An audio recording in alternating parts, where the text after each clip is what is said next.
Tape from New Jersey, it's the SNL Nerds, a show where two comics from New Jersey nerd out about Saturday Night Live. I'm your co-host, John Trumbull. And I'm your co-host, Darren Patterson. Yeah, he's our black co-host. I'm the regular co-host. Oh my, we'll talk about that, but that was pretty fantastic. That was a great gag. That was. I enjoyed that. Yes, that amused me. That made me giggle. Tickled my funny bone, some would say. So, this is a big one. We got a lot to talk about because since our last episode, they've done the homecoming concert on Valentine's Day. They reran the first episode of SNL. We're not going to talk about that because we covered that on the podcast 4 years ago. But the big event is the 50th anniversary special, the big primetime special, 3 hours, 3.5 hours, because it ran over. Wow. Yeah. It's here, people. We've arrived. This is it. We've arrived, and to prove it, we're here. So. Yes. Wow. Just months and months of anticipation, preparation. Right. Just followed by the inevitable disappointment. Yes, of course. Crushing disappointment. And now we're in the malaise of what once was. Right. And now we're in that post-show depression of oh my God, what did I do with my life? Yes. Now we're just staring in the mirror, shirtless, looking at our gut. Staring into the abyss. The abyss is gazing back. It's yeah. What have I become? What has become of my life? Right. Just unshaven, in tighty whities. On the verge of tears. Really, you're a tidy whitey guy. I would not have guessed that. Well, you know, they cradle the boys. What can you say? Okay. Well, they can also overheat the boys. You got to be careful about that sort of thing. Well, that's why you rip a few holes in them to let the boys breathe. Okay, all right. I'm not going to tell you how to live your life, my friend. But let's hear it for the boys. All right. Do we want to talk about the homecoming concert briefly before we dive into the anniversary special? I guess we could talk about it a little bit, just because it came out on Valentine's Day. When they first announced it, I thought it was going to be kind of like almost like a New Year's Rockin' Eve type of thing, where it's just like a bunch of performances, and it basically was that. But then they also weaved in a few, musical sketches here and there, and like they had a few other people come out and do a few things. I got a giggle out of seeing Tracy Morgan come out. Tracy Morgan! Yeah, sang the theme song to Astronaut Jones. Yeah, that was great. I enjoyed that. I liked that Bill Murray reprised his character of Nick the Lounge Singer, this time as Nick Valentine with Paul Schaefer, and he revealed that he's been in a relationship with 3 women: Anna Gasteyer, Maya Rudolph, Cicely Strong. So, 3 best singers we've had. Yeah, I know. Between the SNL50 and this concert, like Anna Gasteyer really showing people that she's got some pipes. Yeah. That was impressive, and it was so sweet to see like Cicely Strong, there she was singing and she had like her hand on her belly because like Cicely Strong is very pregnant right now. I don't know how pregnant she is, but she is with child. She is with child. I think she ran into Tracy Morgan backstage in one of the interview preps. He got her pregnant. I got Cicely pregnant. I eat 4 cheese lasagnas. Let's see. I loved Eddie Vedder singing Tom Petty's "The Waiting." That was a great song for him. That was really cool. He gave shout outs to a lot of SNL people. We had the B-52s singing "Love Shack." Yeah, and then we had Bowen and Sarah Sherman coming out with them, which makes sense because they seemed, out of all the cast members, they seem to be the ones that are like. That were like the offspring of the B-52s. They seem like they would be B-52 fans. Yeah, I don't want to unfairly profile them, but yeah, they're the B-52 vibe for sure. We had Devo play "Uncontrollable Urge" with Fred Armisen on the drums. Yeah, Fred Armisen was on the drums a lot. He was on the drums for the B-52s too, I think. So he sat in quite a bit. We had Lady Gaga doing a medley with The Lonely Island. Lady Gaga called Andy Samberg a bitch. That was fun. That was fun. I like that. Parnell reprising Lazy Sunday. Yeah. Great. Yo, Samberg, what's cracking? I Let's love him. see. I don't know why his rap voice just makes me laugh so much. It's like, I am so amused by Parnell rapping just because yeah, he's really good at it and you don't expect him to be because he doesn't look like he should be good at it, but yeah. he really is. You Uh, know the bakery's got all the bomb frosting. I don't know. It sounds like an angry Beastie Boy or something. I don't know. It's yeah, yeah. I mean, he probably grew up listening to a lot of Beastie Boy records. We had a Fugees reunion. yeah, Jersey's owned. The Fugees. We have Lauryn Hill and Wyclef Jean, which I did not know that was coming. Yeah, like Wow. it's. I mean, we were only 2/3 of them there because I believe Yeah. Praz the third. He's had some legal troubles if you look into that. Oh, But ghetto superstar. Yeah, that yeah, is what but he are. that is what he are. Yeah. But yeah, I was surprised. I didn't know they would come and like because they're a band that I mean the Fugees have never been on SNL. Lauryn Hill was Right. on it once, Uh-huh. in like I believe '98 during the Vince Vaughn episode. But that's the only connection they have to SNL really. So to see both of them come out really that was a real surprise. I was like, oh shit. Yeah, I mean they're a big get. And speaking of big gets, we also had a Nirvana reunion with Yeah.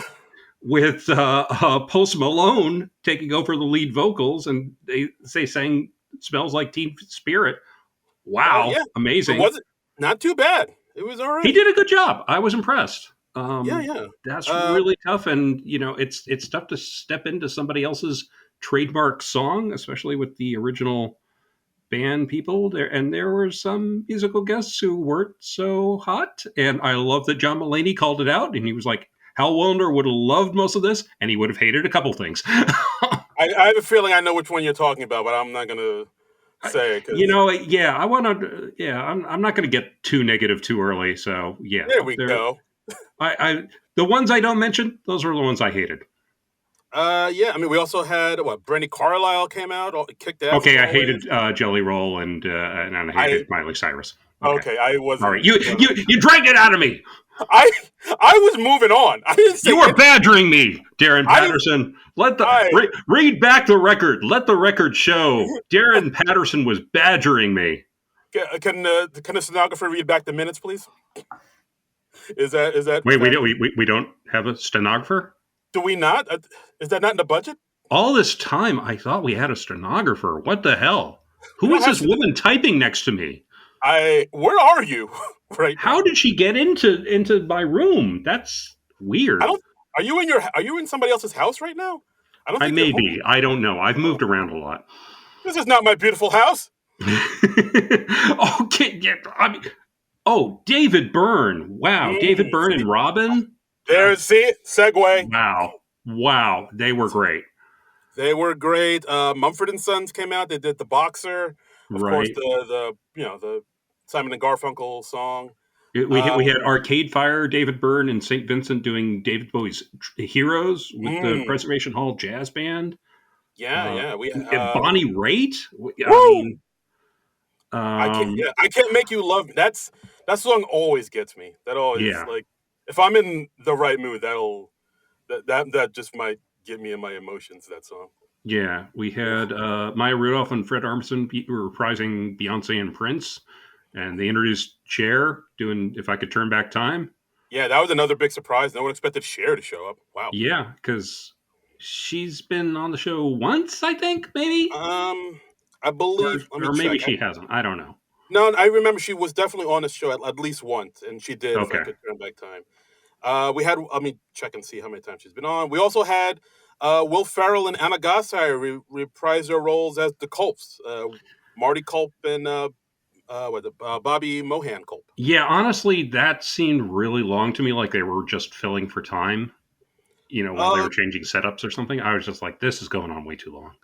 a little bit, yeah. I mean, Yeah. it kind of, yeah, especially at the beginning where they're kind of just vamping, talking to people in the audience, and Yeah, yeah.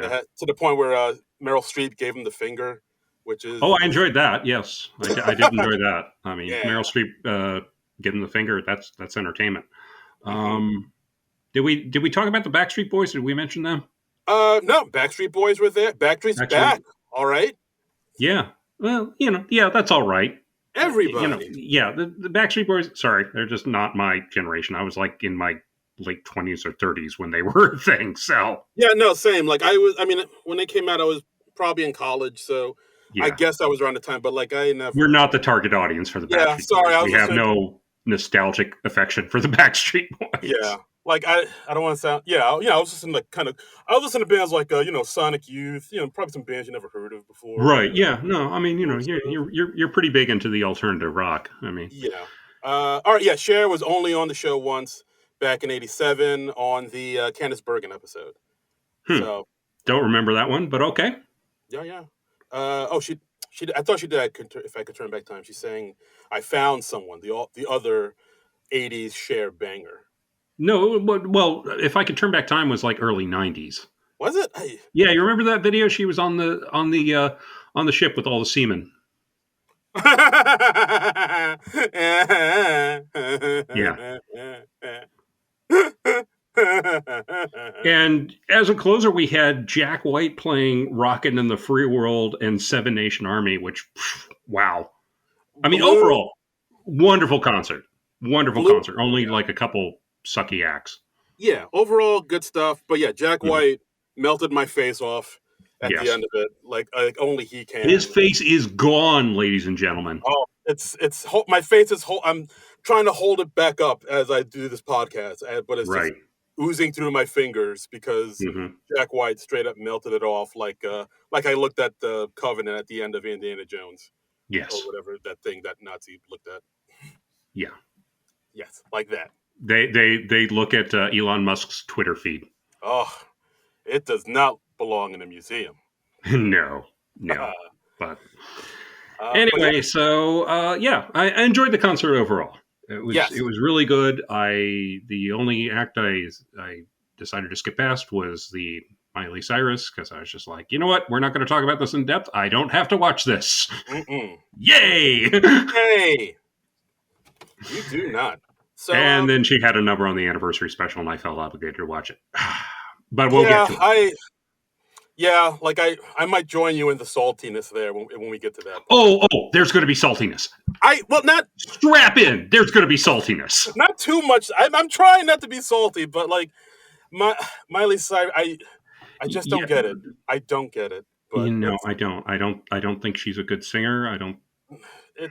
Anyway, it's fine at best. All right, damn it. No, we'll do this in order. We have to do. Fuck it. We're doing it live. I'm doing Bill Riley on A Current Affair. Fuck it. We'll do it live. Fucking thing sucks. SNL50. SNL50. Wow. Okay. So we open up with Paul Simon and Sabrina Carpenter singing "Homeward Bound," which Paul Simon says he sang on the show with George Harrison back in 1976. And Sabrina Carpenter says, I wasn't born yet, and neither were my parents. Old. Yeah. And I looked it up, and yeah, Sabrina Carpenter's like 25, so she was born in 99. Okay. So, yeah. God, I feel old. Yeah, sorry. I had my own apartment by 1999. Yeah. Sorry, guys. The passage of time is a motherfucker. Yeah, it really is.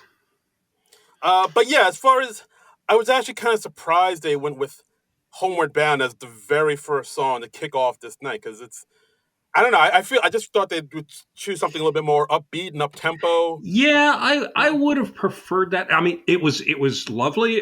They had really nice harmonizing together.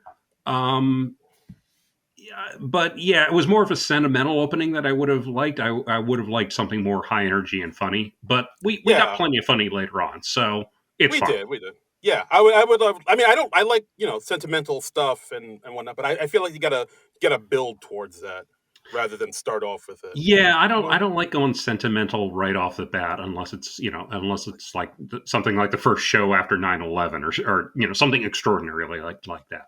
Yeah, like some big tragedy, like 2016 election, or Hallelujah. Oh boy. Hallelujah. Oh boy, that's Hallelujah. Hallelujah. Is Leonard Cohen on the podcast with us right now? Yeah, no. Wow, And, where'd he go? Hey, John, did you hear Leonard Cohen was on the podcast? no, I stepped out. Where Leonard Cohen came in? Wow. Yeah, I guess I thought he was here. I guess he's gone. Oh. Well, he's a busy man. He's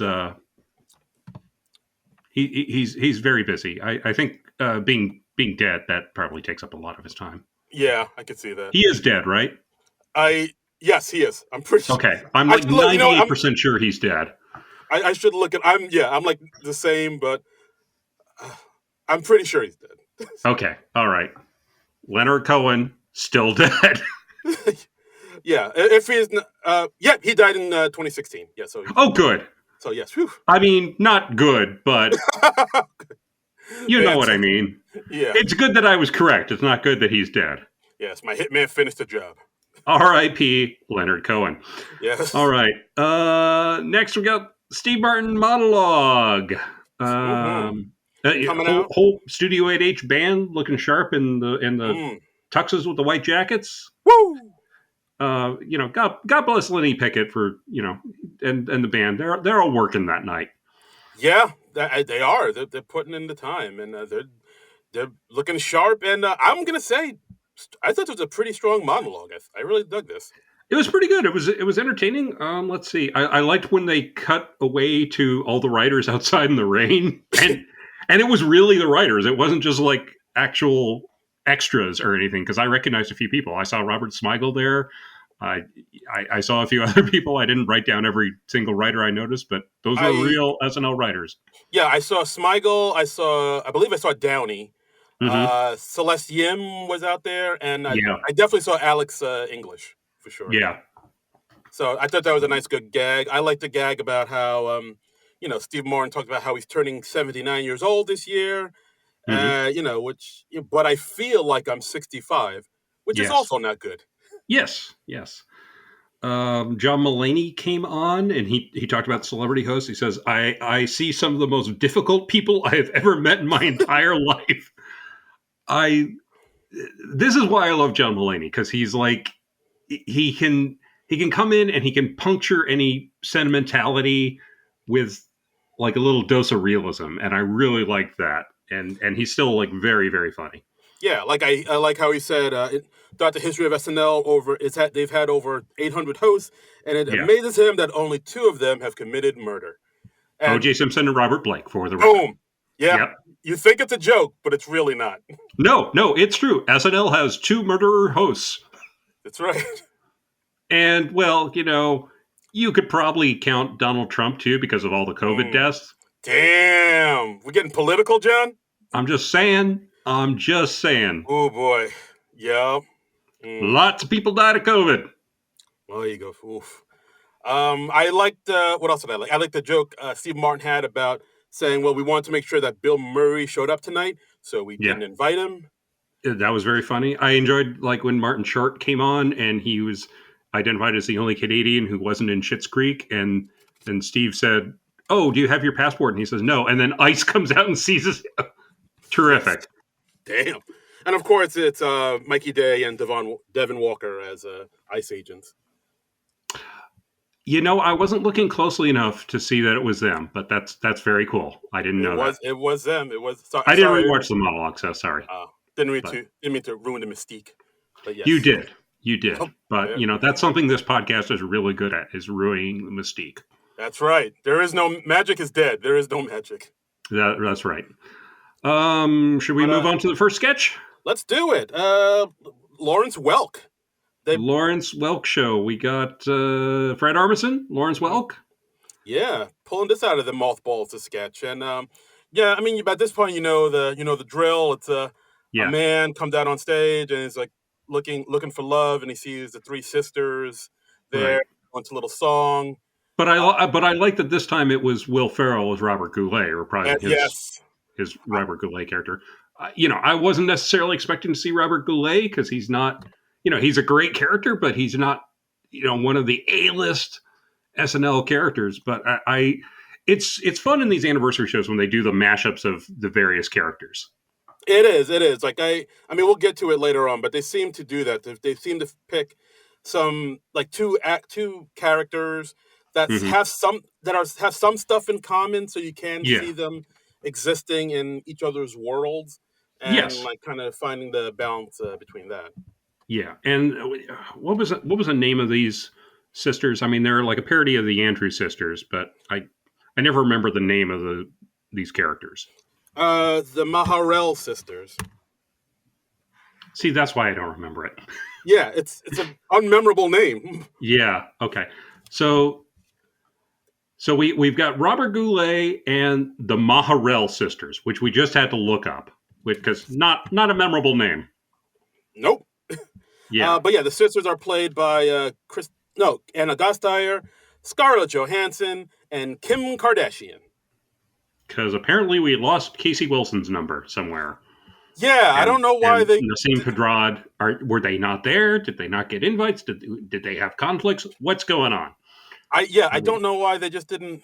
I mean, Kim has only hosted the show once, so she's not like part of the family or anything. Yeah, and it's not like she burned up the stage when she hosted. Yeah, I mean, I will never object to Scarlett Johansson being there and stepping in or something, but yeah, I felt like Kim Kardashian was just there just for headlines or something. I guess. I mean, she did a fine job. She didn't. Yeah, she didn't tank it. But she didn't embarrass herself. Yeah, but yeah, I felt like that role maybe should have gone to somebody who's a little bit more like Scarlett Johansson is part of the SNL family. Yeah, and she is like in the Five Timers Club. She kills it when she hosts. I mean, she's great. She's terrific. But yeah, like I feel like you said, like I didn't even think about it until you just said it. But yeah, I think like Casey Wilson would have been a better fit, or even Nassim Pedrad would have been a better fit. Well, yeah, like two people who actually did that sketch. Yeah, and they're probably just sitting there in the audience, row triple E, just in the back, being like, "Oh, I guess, my invite for that sketch got lost in the mail." Yeah, I just hate seeing the cast turned away for stunt casting. So yeah, I see what you mean. But, but hey, we got Kristen Wiig playing bongos on Kim Kardashian's ass. So yay, yay. Yeah, I mean, I thought this sketch was okay. I always giggle when Will Ferrell does his Robert Goulet impression. I like how Goulet just said forehead, but it didn't have a whole lot of surprises because those sketches always follow that same formula. You just see Kristen Wiig in the makeup with the little baby hands, and I liked when she was feeling Goulet's face. She had a third arm all of a sudden. That was funny. He's like, "Well, I don't hate it." Yeah. But yeah, this sketch I thought was okay. And I didn't have much to say about it. Nothing to write home about. Yeah, nothing to write home about. Nothing, not really worth a rewatch, I'd say. Nope. All right, moving on. Black Jeopardy. Black Jeopardy. Happy Black History Month, everybody. Yay! We got Leslie Jones. We got Tracy Morgan. We got Eddie Murphy as Tracy Morgan. Ooh, Inception. We're getting meta. We're getting meta in our second sketch in. Yeah. I'm Tracy Morgan. It's really weird seeing Tracy Morgan be like a straight man in a sketch. It really is, because he's like the big kind of bombastic personality one, but like here he's playing it low key. So Eddie can be the one to say things like, "James Earl Jones is my biological father." Yeah. It's really weird to see Tracy Morgan be relatively normal and Eddie Murphy as Tracy Morgan be the chaos agent. It's wow. Yeah, it's interesting, very interesting. But overall, I mean, they pretty much follow the same formula as the Black Jeopardy sketches before it. Mm-hmm. I don't know. I wasn't too wild about this one. At one point, Eddie made Leslie Jones break. Yes, not a tough task, I will say.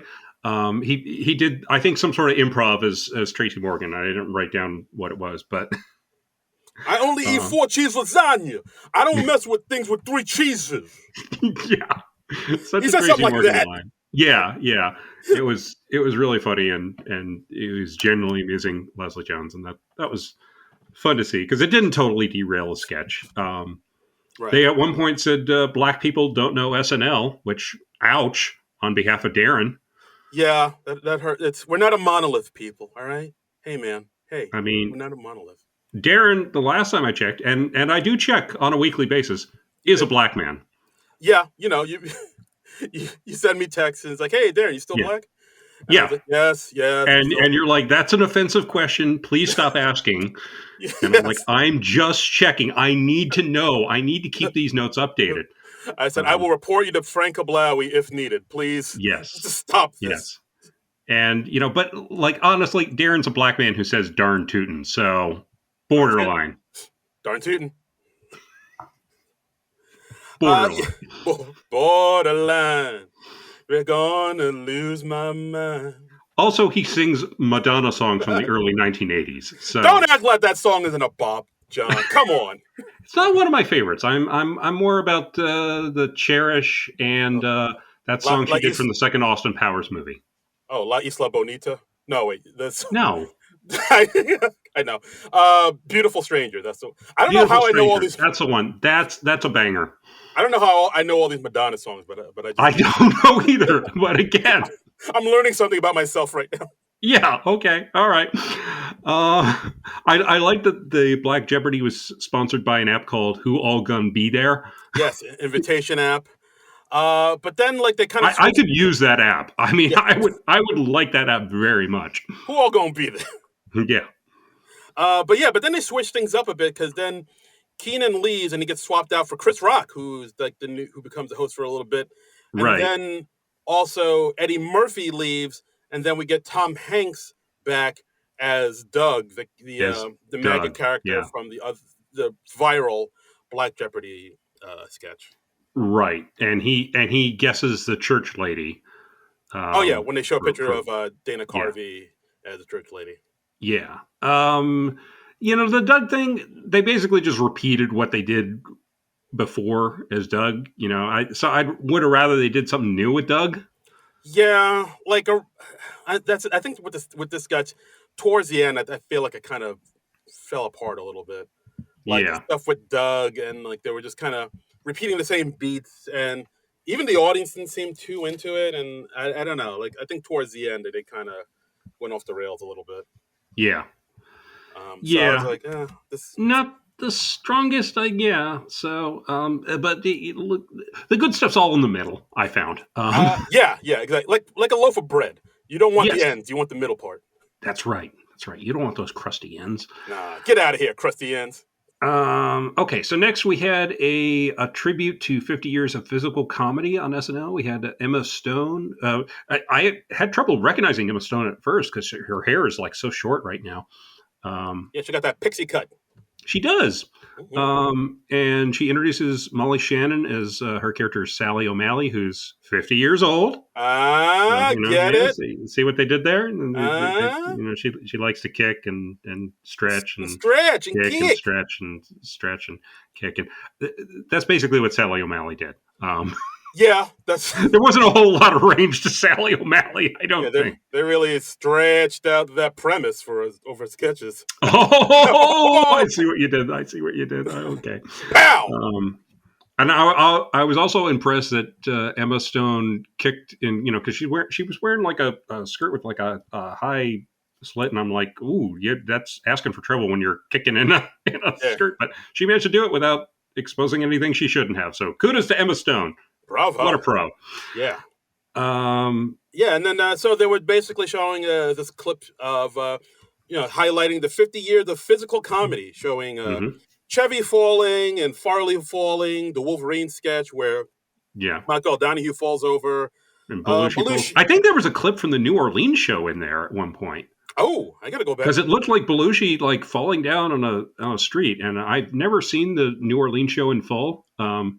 Yeah, where can you find that? I think that's. I don't know. Is it on Peacock? We should look into this. Maybe we'll do that for an episode on an off week. That would be an interesting show to revisit. Yeah, I heard. I mean, it was a huge mess. One of the all-time SNL disasters. They like Jane Curtin and someone else. I can't remember who exactly. I think it was Buck Henry, right? And Buck Henry, yes. And they were going to be parade correspondents, but the parade was rerouted. There was some accident. So there was no parade. So they said at one point late in the show, Mardi Gras is French for no parade. All right, maybe we'll do that. Maybe we'll try That would that be one an more interesting show. one. So what else do we have in the physical comedy? We had Mary Catherine Gallagher. We had the Butabi brothers. We had Mr. lots of dancing. Mr. Yeah. Peepers. We had Mango. We The had Julia Child cutting her finger open. We had Mr. Bunting, mm, the kid getting decapitated on a ceiling fan. woo, We had Gilda Radner and Steve Martin dancing. We had Jan mm. Hooks and Phil Hartman dancing, and Life is a Dream. And my heart. Life is a dream. Um, That it's so real. so Yeah, I thought it was cute. Nice, cute yeah, little tip of the hat to the physical comedy aspect of the show. yeah, it was good. They had I enjoyed that. It was a good montage. It didn't overstay its welcome. Hmm. It cut together well. It was good. Yeah. So Next up, oh my God, it's Domingo with the vow renewal sketch. okay, how many Domingo sketches have we done at this point? Like three, right? I Is think it so. just three, or is it as many as four? I think this is the third. Yeah. Okay, and we've had them all in like under a year, right? Yeah, it's. I was surprised to see this because It's a lot. I I was surprised, but I wasn't surprised just because for some reason, the TikTok generation really likes Domingo, Yeah, and I I know don't. Domingo went viral. I don't entirely get it. Me neither. I don't understand the appeal. Like it's. I think part of it is a Sabrina Carpenter factor. I think so. I think it's the fact that they were singing a song that people already knew. So it's like, Right. oh, I know that song. Therefore, I like this sketch. This is a thing I recognize, and therefore, yeah. Yeah. I think there's some of that going on. And we got the same cast. We got Sabrina Carpenter, we got Ego, we got Heidi, we got Sarah, and they're all going out of their way to sing badly, which okay. Yeah, And their singing is getting worse the more of these sketches they do. I understand that because they want to sound like what actual bridesmaids would sound like at a, vow Right. renewal or whatever. So they're going for authenticity, but at the same time, it's like, I don't know. And also in this sketch, we had Martin Short as Molly Shannon as the parents Hmm. of the bride. Of Chloe Feynman's bride character, and Yeah, she's married to Dismukes, and yeah, it's always a thing about how they've hooked up. She's hooked up with her old boyfriend Domingo. yeah. There were a few good jokes in her, Molly Shannon was drunk throughout the sketch, so Hmm. Martin Short was like, "You'll have to excuse my wife. She's doing wet February." I Yes. did like the one joke where Sabrina Carpenter's talking about, "Yeah, I'm sorry I couldn't be there at the wedding because I was in prison." And Hmm. Chloe Feynman says, "Hey, but you look good, girl. Look at all that weight you lost." And she's like, "Yes, yes, thank you, thank you. I couldn't eat the food." Anyway, Yeah, and they sang. Let's see, they sang a song called "Monogamy" to the tune of "Defying Gravity." They yes, parodied Taylor Swift's "You Belong to Me." Turns out the parents know Domingo, and they're big fans of his. yeah, yeah. So yeah, just it's basically, and Domingo comes out, and it's like basically like the other two sketches where Mhm. the bride was untrue and Yeah, gave of herself to this Domingo character. But wait, there's a right, twist, because it turns out Dismukes was also untrue, as his groomsmen come out.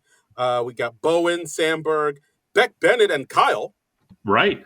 and As Matt's groomsmen, there are three Scots and Dale, so they're yeah, Scottsdale, um, Scott Dale. and they start singing their version of Espresso. And yeah, Sophie, Sabrina Carpenter's character, was also on the guys trip. Right. And so it turns out Dismukes hooked up with a guy named Ronaldo, and out comes Pedro Pascal as Ronaldo. Yes.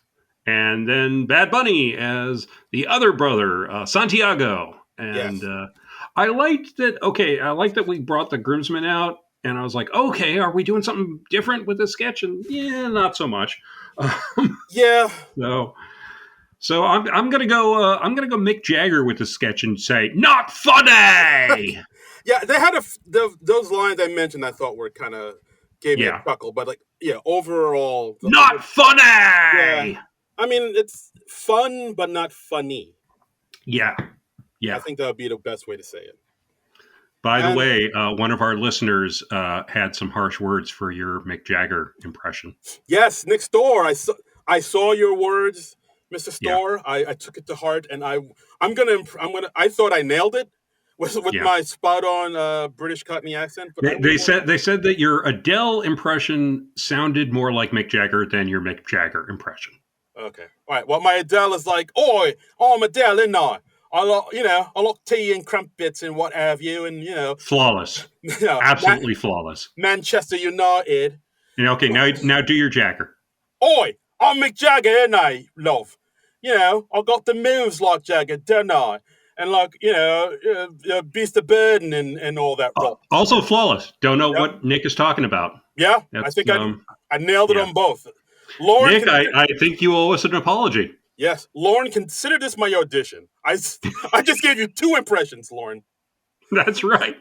Yes, I knocked it out the park with both of them. That's right. That's right. So after this not funny sketch, we have the return to Deep Thoughts by Jack Handey.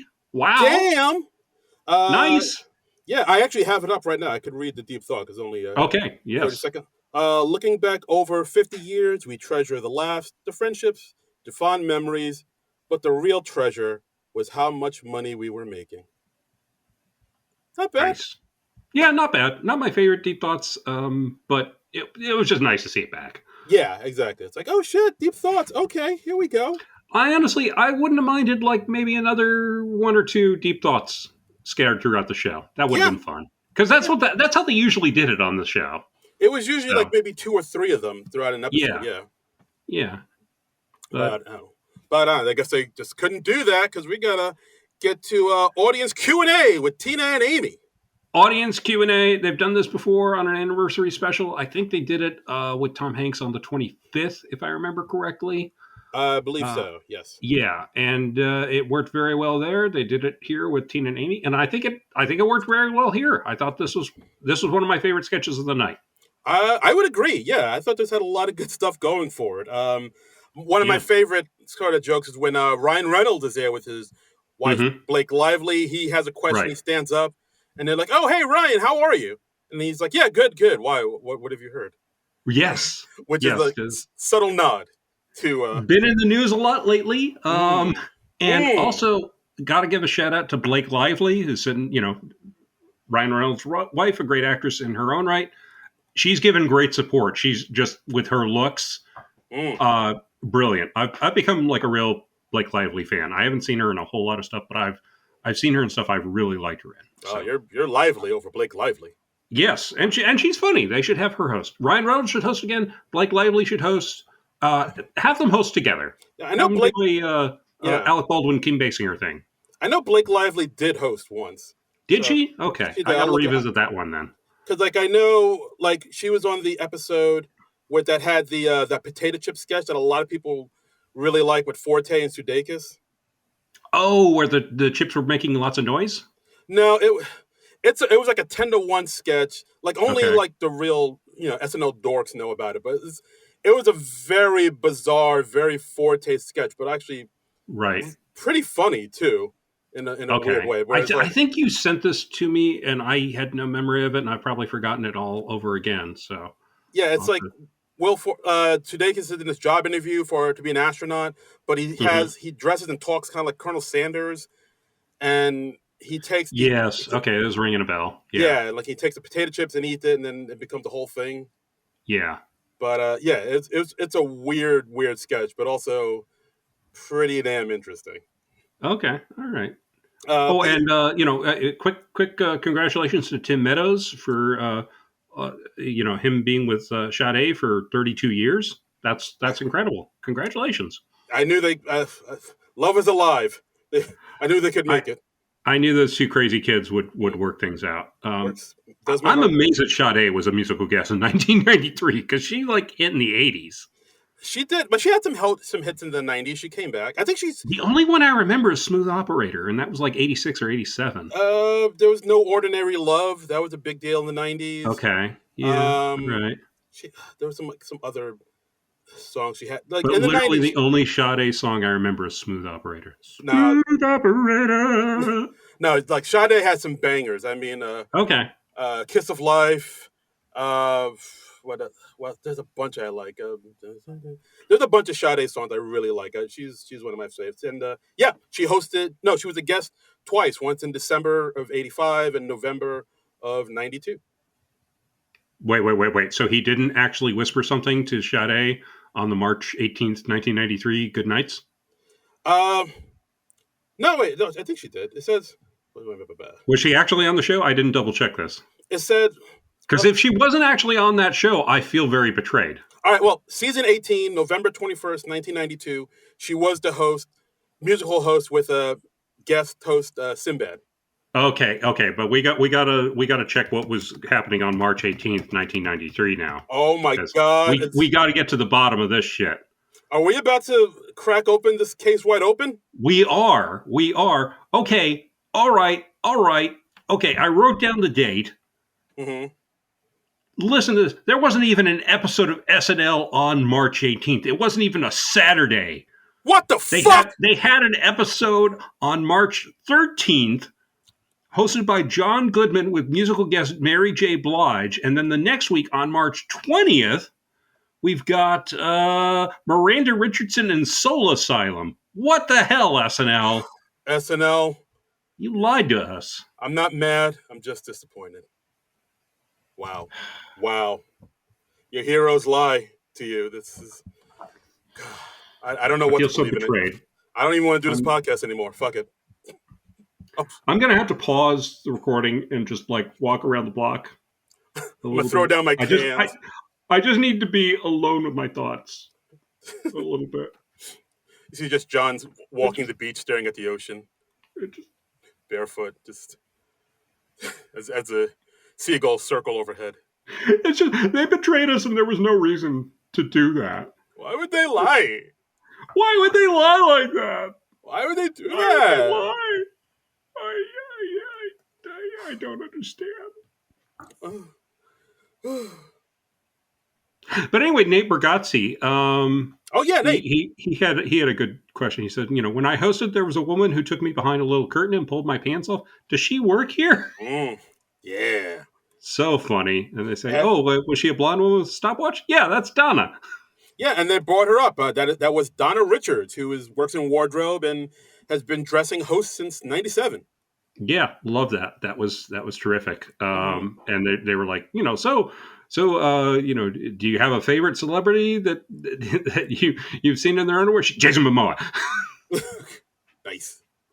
Very funny. And I love that they gave the crew person a shout out.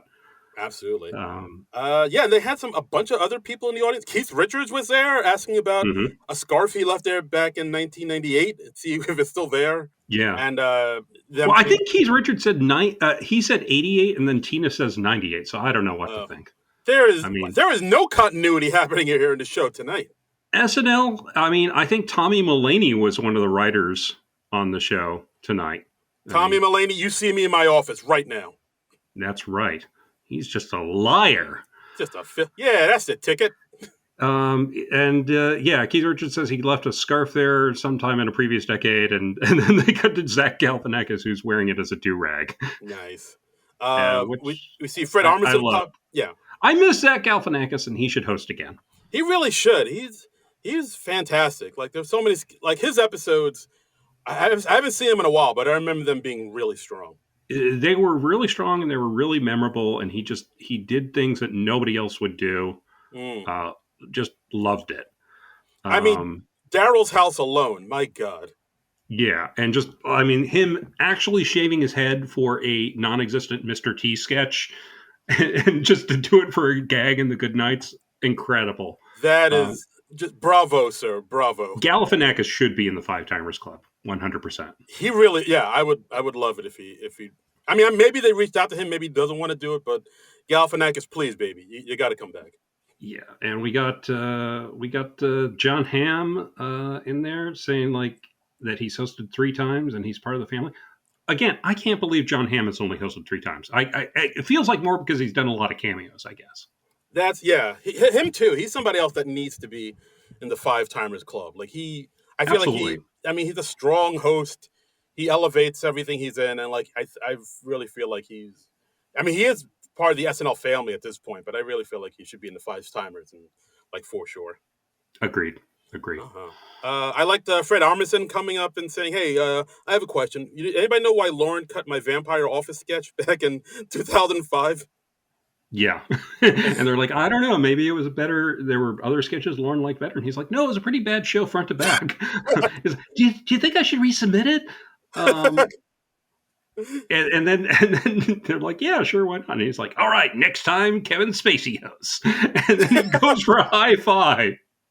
And they leave him hanging. Honestly, Olivia Munn and John Mulaney were right next to him. I kind of wish Mulaney had high-fived him.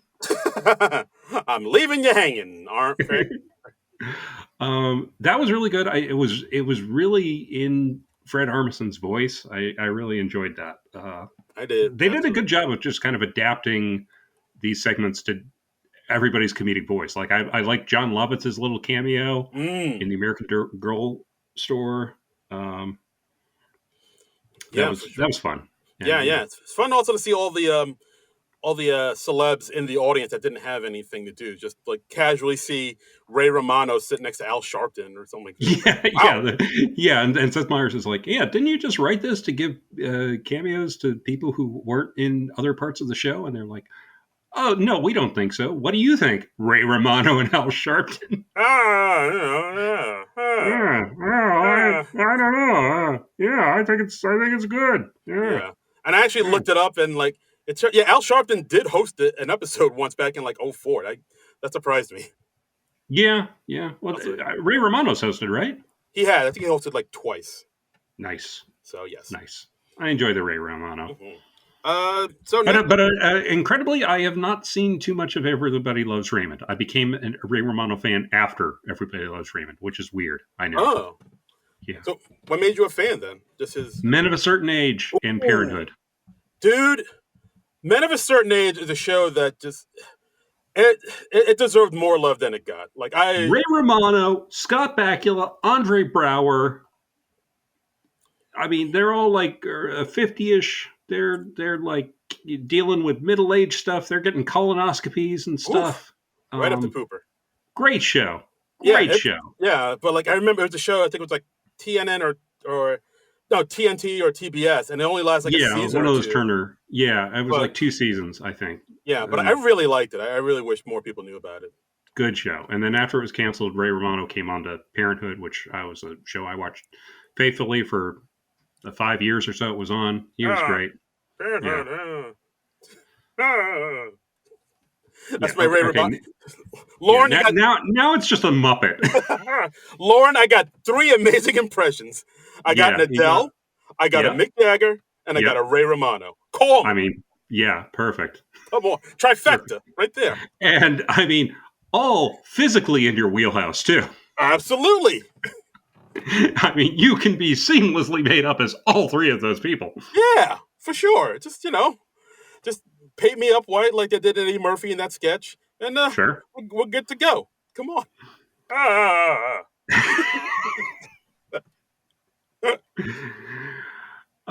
Okay, so I really like the Q&A segment. I thought that was really good, and it's tough to go wrong with Tina and Amy. Terrific. Yeah, for sure. Next up, we got a digital short, Anxiety. We got Andy Samberg and Bowen Yang. They're doing like an 80s style music video. Andy's asking Bowen like, "Hey, are you coming to the 50th?" And Bowen's like, "I don't know. I don't think I'm going to head out." And they just go into the song about how everyone who's worked at SNL has had anxiety, which I really love this song. I thought this was terrific. Yeah, they're kind of touching on something that kind of has gone unsaid for years, but like just now is sort of becoming a thing. I think, ironically, like Bill Hader might have kicked it off because he's like one of the first people I remember talking about. It's really doing the show really gave me all these anxiety attacks and panic attacks, and I was super nervous. I mean, I think that's also part of the reason why he wasn't there this night. Like, I think I remember.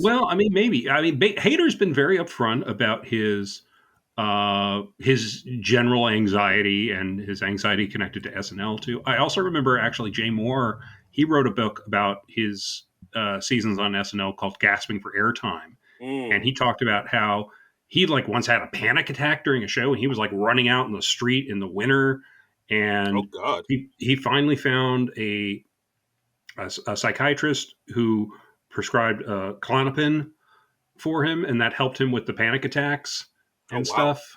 And yeah, Woo. so yeah, a few people and lots of people talked about how like, oh yeah, we still have stress dreams about Lorne and and and all Jesus. that, and yeah, it's a high pressure thing, and they talk about how like they had anxiety and IBS, and there was the because of the brain and gut connection, we see Sarah and Parnell in there, Yeah, which yeah. is really fun.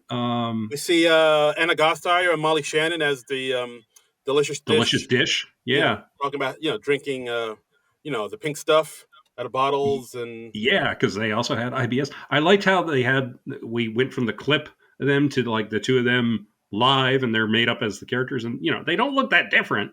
no, Um, yeah, and so yeah, that was good. yeah. I also liked how they also at towards the end they sort of brought in the fact that this is kind of a luxury problem to have a little bit. It's not worse Yeah, than working in like a coal mine or something like that.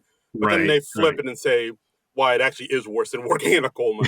Yeah, yeah. They have a random attack on Will Forte, which kind of reminded me of the random attack they had on Bill Hader in the song they did on the 40th. Yeah, That's because when you yeah, break. because Yeah, because also in the song they talk about like Bowen saying, "Yeah, I'm not going to go to the SNL50 because it gives me anxiety attack. But if I don't go, oh my God, what if they forget me? What if I'm forgotten? What if Right. people? What if I'm ranked lower on the top 100 SNL cast member list below Will Yeah, Forte?" yeah. And he's like, hey. Oh, So like they're kind of they're really talking about some real life shit here. Like, yeah, but yeah, they're making it really funny. I loved Keenan and Kyle just fist bumping as Keenan's on his way out of the therapist, and Kyle's on on his way in. yeah, Um, I so love that they showed the crew, and they yeah. had everybody in the crew just being like, hey, we, yeah, Yeah, so they kind of make it a thing where it's like, yeah, the show gives you anxiety, but at the same time, maybe hmm I mean, I don't say you need it, but at the same time, if you walk away from the show, you'll worry about being forgotten. At the same, it's like, oh yeah. Jesus, you're really Well, I'm trapped, just aren't you? making the point that, like a lot of people who go into comedy have a lot of Mm, problems or issues that they have to work through and stuff, and that's fine, and everybody has it, and that's almost something to be celebrated. I really like that, and yeah. I think this and that's when you break from the 40th. They're great companion pieces because they really speak to the experience of being on the show, Mm, for and sure. because it's a lonely island, the tune's an absolute banger. I mean, terrific stuff. Yeah, I dug this. I dug this.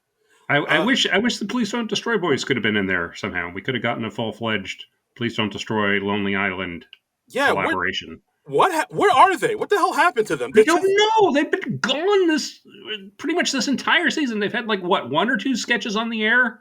yeah, and like I mean, I know they're still there. They're still writing sketches, but Yeah, like, I thought this whole like their pre-tape thing would be like the new like digital short thing, and it's I don't know. They're not on the show that much. and they were on the show a fair amount. You'd see them in like say two out of every three shows, Hmm.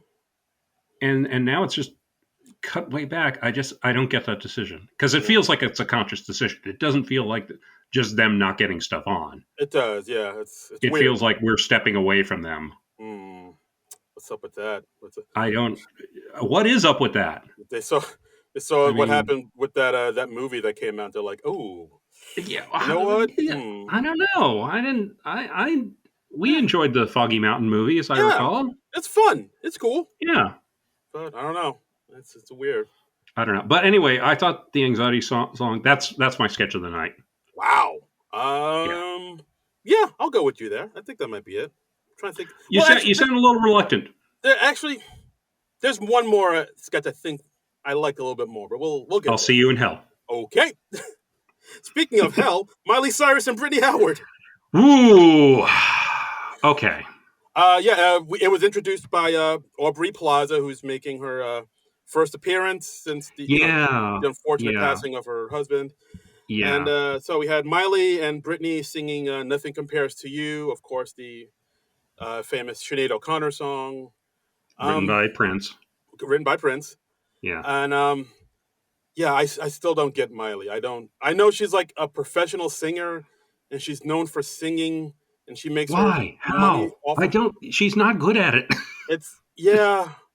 Her I voice is really nasal, and yeah, she I don't like her as a performer. yeah, like she doesn't I've have tried. I've given her a fair chance. She's just not for me, man. yeah, like I've tried listening to the songs that everybody swears are good, are the ones to listen to, and it's like she doesn't have much range, and like No, her, she doesn't have, I don't want to say soul, but like her music doesn't really evoke any strong emotions out you're of me. saying Miley Cyrus has no soul. Yeah, I not directly, but Okay. I'm saying like you know what I mean. Like this, her music doesn't move me really. And Yeah. meanwhile, she's right next to Brittany Howard of Yeah. Alabama Shakes, who's 1,000 times better a singer than she is. And Right. like Brittany Howard gets to sing a little bit here and there. And I was like, Yeah. Towards just the end. can we Yeah. let Brittany just let Brittany do this whole thing because she's way Yeah. And better I at it. don't. And I was like, she had something on the concert special. Do we need Miley Cyrus on the anniversary show too? Yeah, Is she so spectacular of a performer that we need to see her twice? yeah, that surprised me because like in the homecoming concert, her and Brittany Howard sing a crazy little thing called Love, the Hmm. song by Queen, which they performed on Skip SNL. past it. Okay. Yeah, we didn't talk about it for a Yeah. reason. Yeah. And yeah, and it's the same thing. Like she does most of the singing. Brittany Howard, who's a better singer, does a Yeah. little bit less of the singing. And I'm like, why are you just have Brittany Howard? Brittany Howard's a much better singer. She's fantastic. Right. Let the Yeah. fantastic singer be fantastic and sing this I damn mean, thing. like, I realize she's a big name. Yeah, This is a thing that like kind of irks me about SNL now is I feel like sometimes they book people because they like them as people yeah, rather than they're good on the show. yeah, I'm getting that with like Bad Bunny. Like I feel like they really enjoyed hanging out with Bad Bunny, yeah. but he wasn't that great of a host. Yeah, I know. I mean, I But know a they lot. keep asking Bad Bunny back, Yeah, and I feel like the same thing with Miley Cyrus. yeah, and it's also a thing. I know Bad Bunny's very popular on, social media and the TikToks. Right. He was also on the homecoming concert. He did this thing where I think he was like taking a selfie while he was performing, and that kind of irked me. So Hmm. it seems to be a thing where he's just like very online and whatnot. Yeah. So I guess SNL wants to Maybe just that was tap it. into Yeah. that and siphon some of that all for them, like somebody Get that stealing. heat. Yeah, Yeah. like somebody stealing gas from a Buick. Yeah, So we got to get some of that Gen Z yeah, cachet. exactly. And But okay, mm, but let me get into what really pissed me off about this was the oh fact that boy, they're doing "Nothing Compares to You," which is like a song that's strongly identified with Sinead O'Connor, and we talked about this a bit last time on when we were covering the music special. Like the yeah, show kind of did Sinead O'Connor dirty. yeah, it I did. mean, Sinead O'Connor, okay, yeah, she did, trick the show and she did the whole rip up the picture of the Pope thing, but the show really kind of s- sold her down the river. Yeah, yeah, And it feels very disingenuous to me, like 30 odd years later, to be like, oh, we're doing a tribute to Sinead O'Connor. And I'm like, you know what? No, I'd rather you just spent 5 minutes and had everyone who was working on the show in 1992 just apologize to Sinead O'Connor and say, yeah, you were right, we were wrong. yeah. I think maybe this is their way of making amends for that by Yeah, like showing, I don't know, like tipping a hat to her and what her sacrifice. But I don't. Maybe it I does feel feel like like a that was little, the intention, but it didn't work for me at yeah, all. a little too late. But Yeah, it's I don't just know. especially since Sinead O'Connor is not around any longer. To Yeah, it's kind of empty gesture. yeah, Yeah, it just feels too little, too late to me, yeah. I and think I really didn't like it. This actively pissed me off, honestly. yeah. And like, if you really wanted to honor the spirit of Sinead, you would have done something really ballsy, and like ripped up a picture of Elon or something like that, and be like, "Fight the real enemy," or like something really, Yeah, something that yeah, will like really push the envelope. Like that's what she yeah. would have wanted, but you kind of didn't. Yeah, and maybe an anniversary show isn't the time to be courting controversy like that, but I think it's also not the time to be papering over things the show did wrong. Oh, the 50th anniversary isn't a time to fucking really to kick some shit up and Rage Against the Machine. Is that what you're saying? Probably not. But I We mean, I don't rally want to around get the that family. radical. Yeah, they should have sung "Bulls on Parade." That's what they should have done. Yeah, but yeah, it annoyed me because it just felt very disingenuous. Yeah, I can't disagree with you. I can't Yeah, disagree with that. you shouldn't disagree with me Oh, wow. because I'm right. Oh, God wow. damn it! Oh, geez. Okay. Yes, sir. Grr! Wow. All right. Damn the man! Fight the power. All right. Wow. Hulk smash. Yeah. Okay. Anyway, that's how I felt. All right. No, I see what you're saying. I can dig it. Yeah. Weekend update. 50th. Big 5-0. 50th anniversary edition with Conjust Michael Che. This was good. I enjoyed the weekend update. Yeah, this was well done. Yeah, had some solid jokes in there. Yeah, some jokes and whatnot. I really dug this. Of course, a nice little nod to Norm, as always, and some great death segments. I thought too. For one, they brought out Cecily Strong as a girl you wish you didn't start a conversation with at a party. Yes.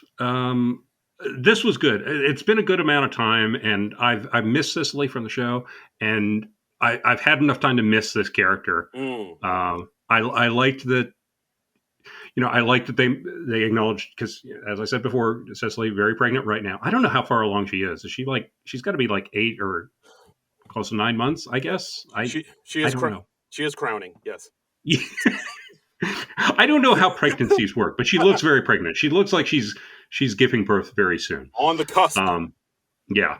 But so I liked that she said that she's now press secretary of the White House. Yes. Read a phone, Che.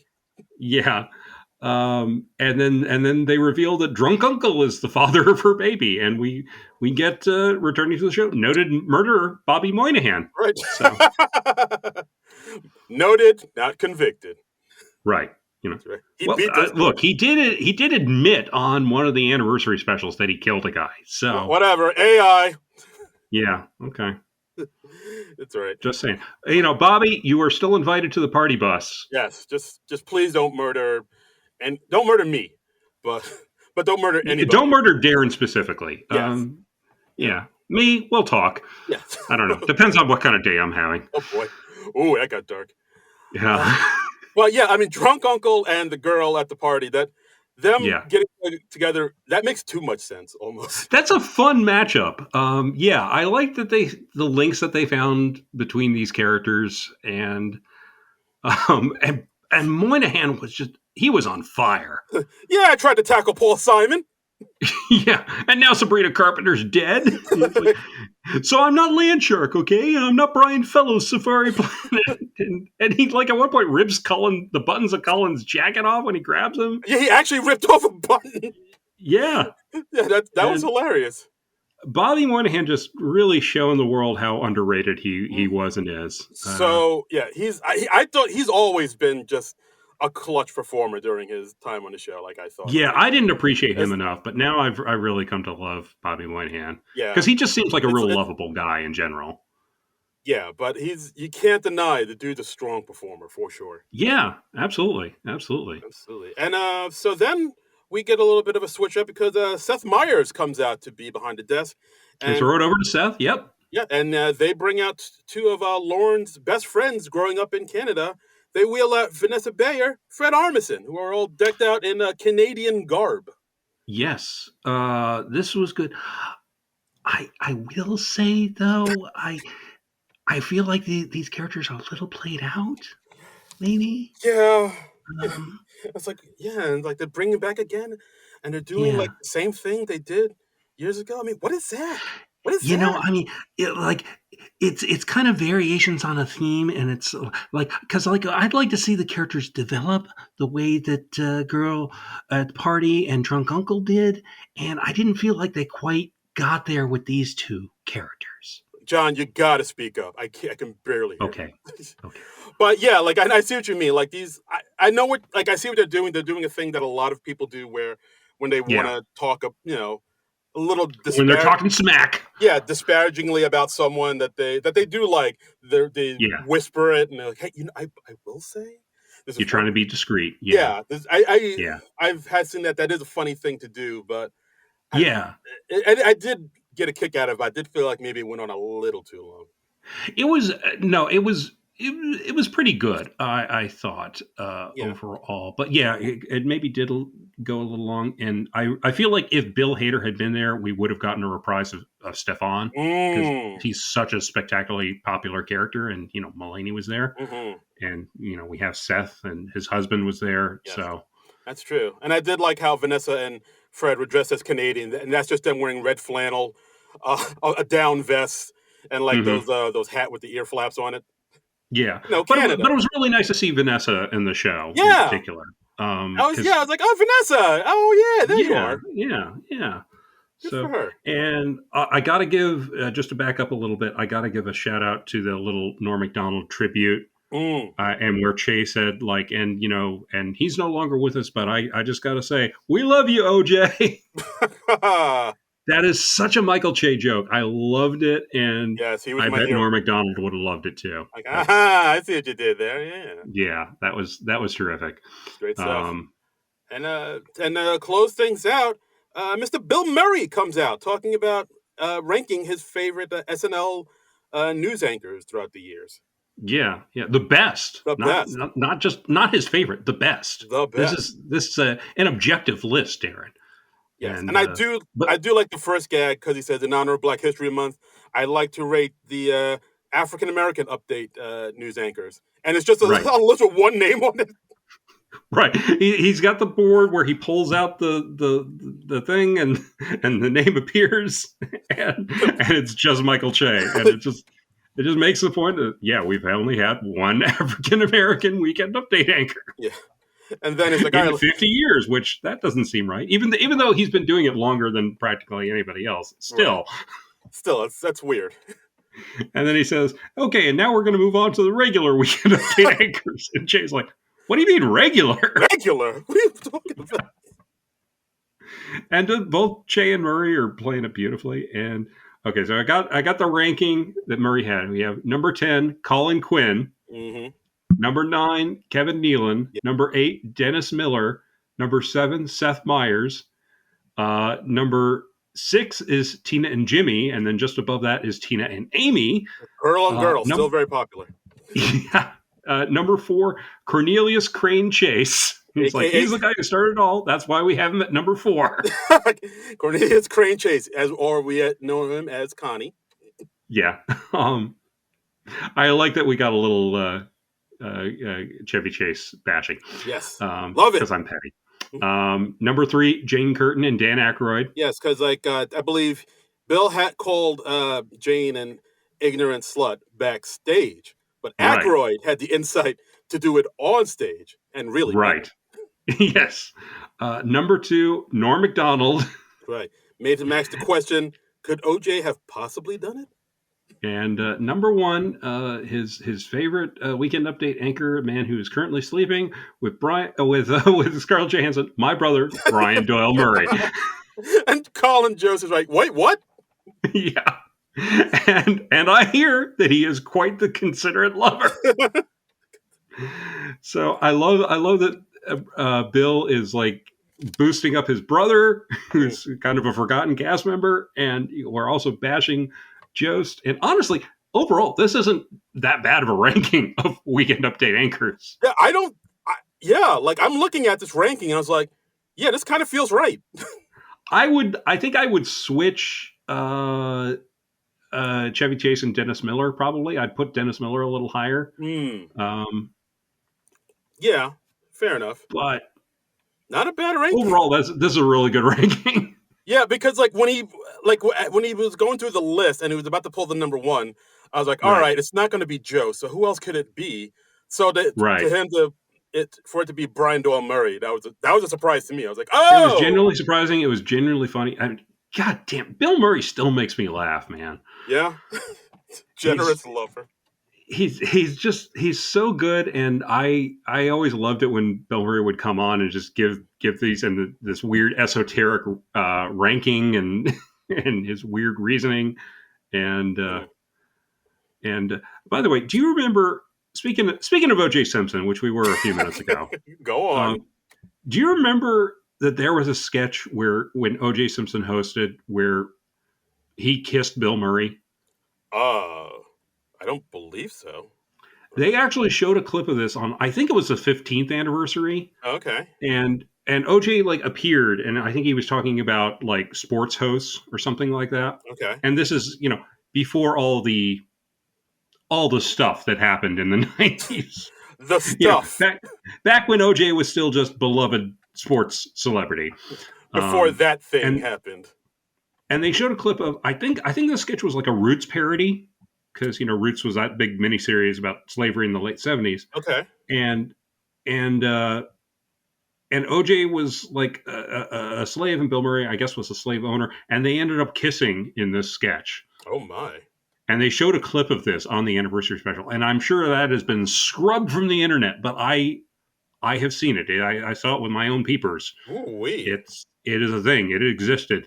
I haven't done like a deep dive to find it, but it is a thing. Ooh, too hot for TV. If I ever meet Bill Murray, I'm just like, so what was it like to kiss OJ? Tender lips. Yeah.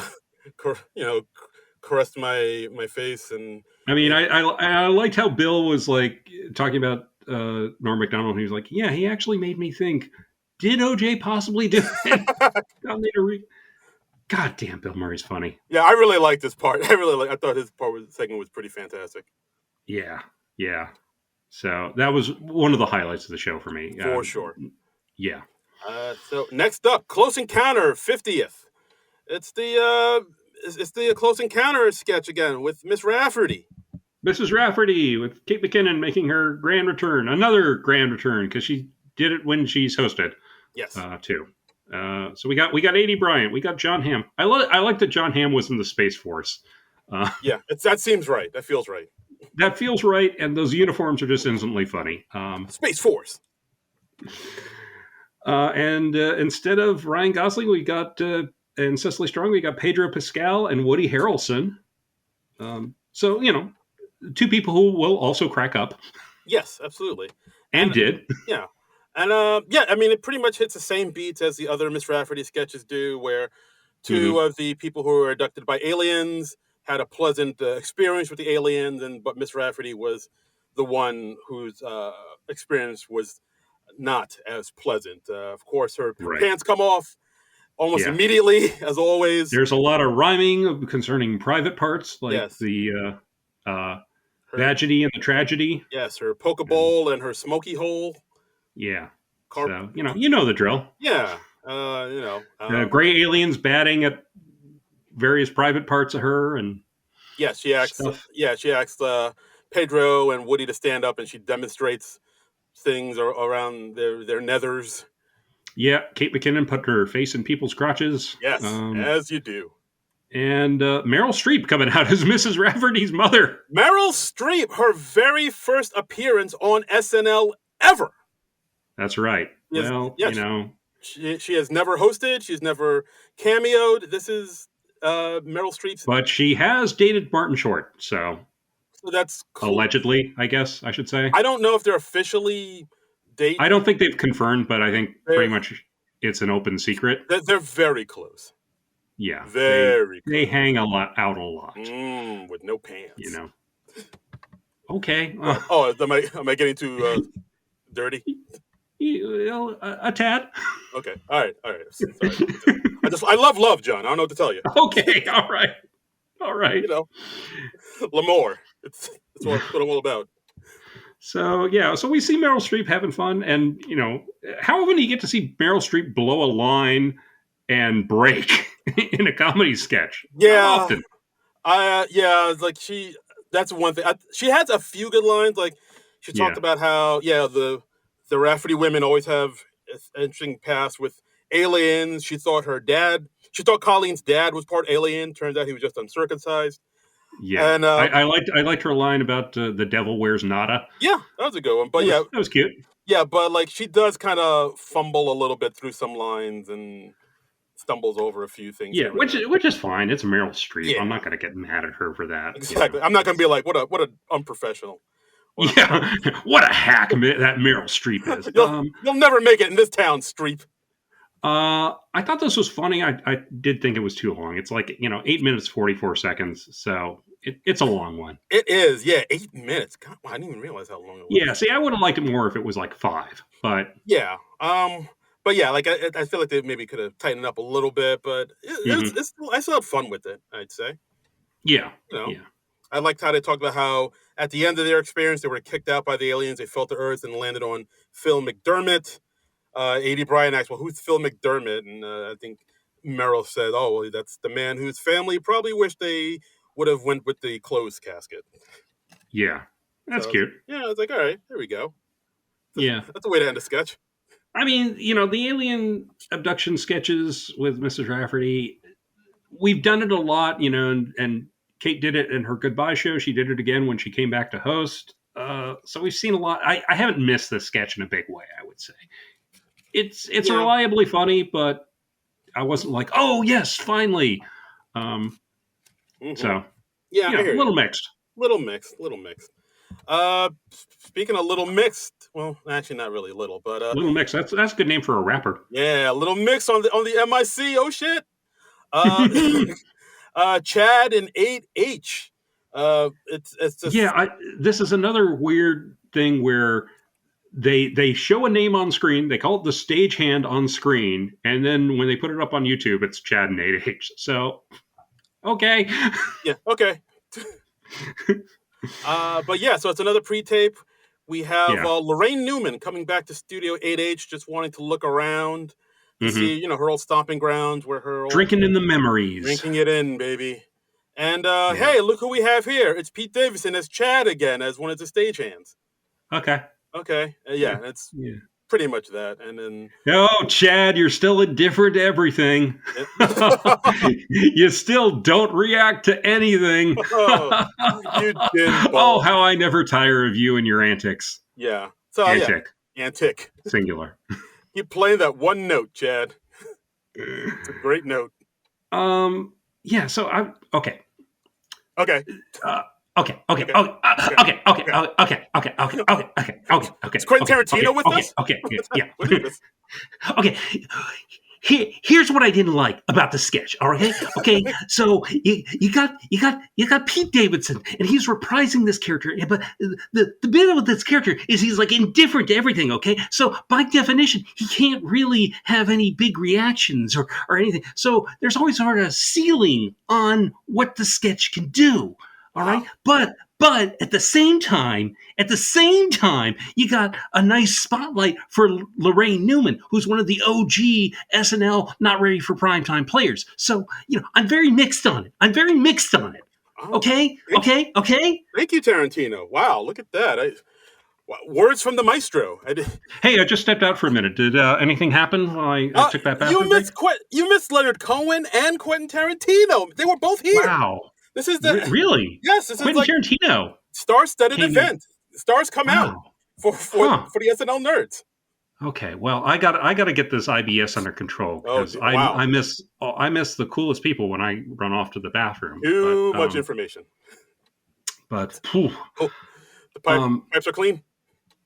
Yeah, great. Yeah, it's all good. Thumbs up. But thumbs up. But yeah, as far as this, I didn't have much to write about it. Like the Chad, I'll tell you what my initial thought was when I saw the title, The Stagehand. I immediately thought, "Oh, are they going to do like a continuation of The Actress, that film short that they did with Emma Stone a few years back, where she was the actress on the gay porn set, and she was like trying to find backstory for her character, and it all came together, and it was this wonderfully bizarre sketch. And I think that was directed by or written by the guy from SNL that she ended up marrying, if I remember correctly. Oh, I gotta look that up. I think it was directed by him. Yeah, but right. I feel like it was right, and I can't remember the name of her husband, but I feel like it was written by Julio Torres, though. But I'll look it up right now. Okay, maybe I'm totally wrong. Anyway, she met and married somebody from SNL because SNL is a love fest, apparently. Love fest, baby. So I was all set for like an actress, and then we get the thing with Lorraine, and I'm like, okay, great. I love that Lorraine's getting a spotlight sketch because she's one of the original cast members. And then it's Chad, and I'm just like, all right, okay, fine. If I have to see a Chad thing, and so it was fine. It just wasn't. I don't know. I went on a whole roller coaster ride with this sketch. Yeah, I see what you mean. Yeah, it was. I mean, once I saw it was Chad, I was like, all right, I know where this is going, and it went Yeah, in the exact same direction that I thought it would go. yeah. So I mean, I like characters where we can at least do a little bit of a variation to it. But Chad, by definition, he's like pretty much the same thing every time. that's right. Just that one note over and over again. Yep, yep. But I love that we had Laurie Newman in there, and it's neat to see cast members of different generations mixing. So Yeah, for sure. yeah, there's something to be said for this. There is. There's something to be said for that. Yeah. Okay.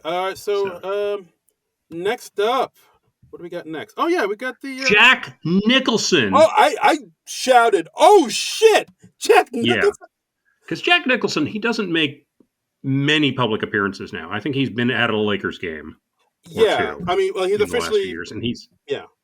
I mean, he's been retired for quite some time. Yeah, he's been out of the game for a minute, and yeah, you rarely see him anywhere anymore. He just kind of stays at home, just because he's an older man and he's an older man. I think he's having some sort of health problems, and I think they're keeping it private. Yeah, yeah, absolutely. So to see him there, I was genuinely shocked.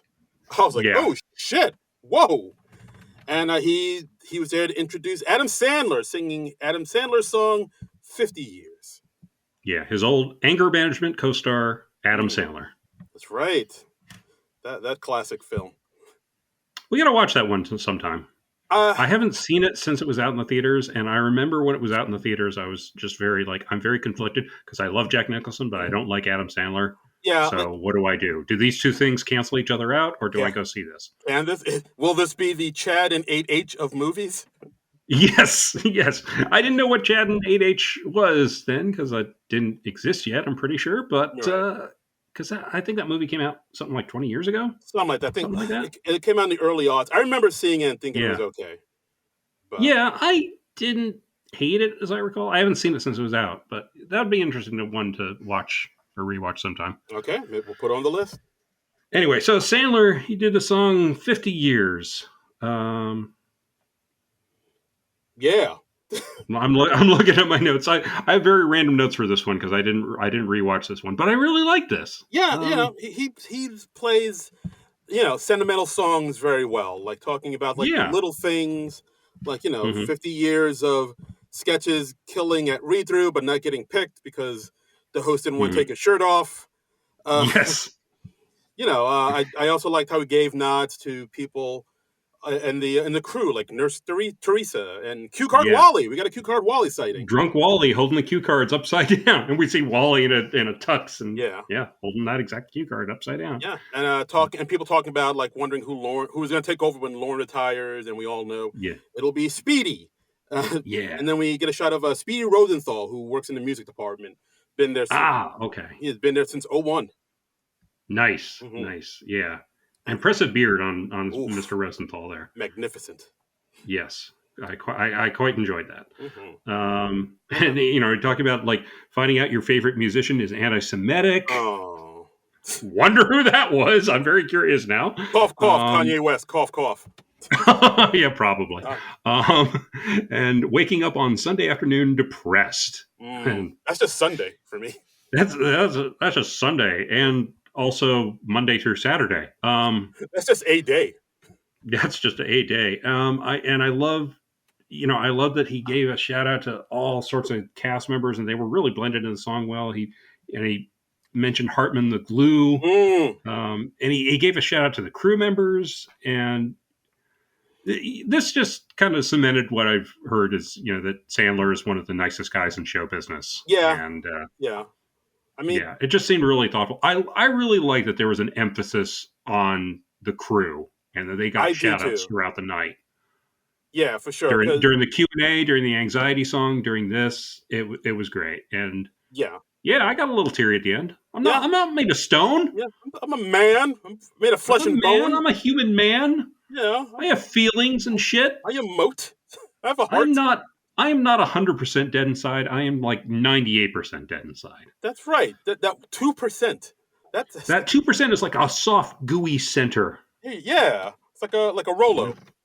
Yeah, yeah. Absolutely. It's like you bite into the chocolate candy, and then it's yeah. That's sweet, gooey center. Yeah. That's me. John Trumbull, the Rolo of people.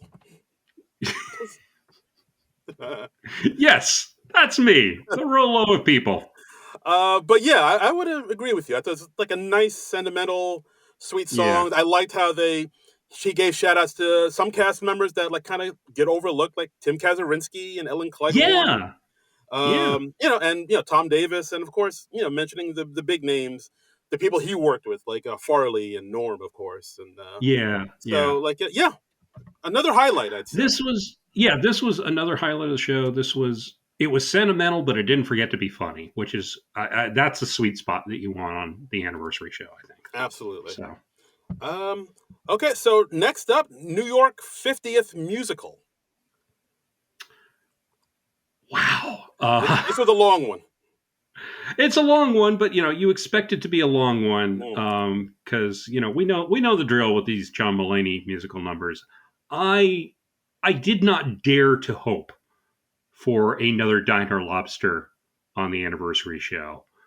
But wow, I'm so glad they did this. This was another highlight of the show. I would say so. Terrific stuff. I would say this might be my favorite one because, like, normally Yeah, I know I've probably talked about it before. Like, Diner Lobster was probably like the gold standard, and like ever yeah. since then they've been trying to sort of repeat that formula. And Oh, do you feel like it's been diminishing returns? I've enjoyed it. That's something I've come to like really love about when Mulaney hosts. I feel like it depends. Some of them are like okay. Some of them, I guess, they maybe never quite got to that height just because like maybe they just didn't feel as new as the first time you see it. But like I feel like Yeah, I mean, Diner Lobster was so unexpected. yeah, So, but like I feel like this one kind of got close to it, or because it had like hmm if I think it flowed better than a lot of the hmm other sketches, and it had like a nice overall theme of New York City and how yeah throughout the years it's kind of changed and it's become this thing where it's hard to live here and like it's hmm unaffordable to live here and the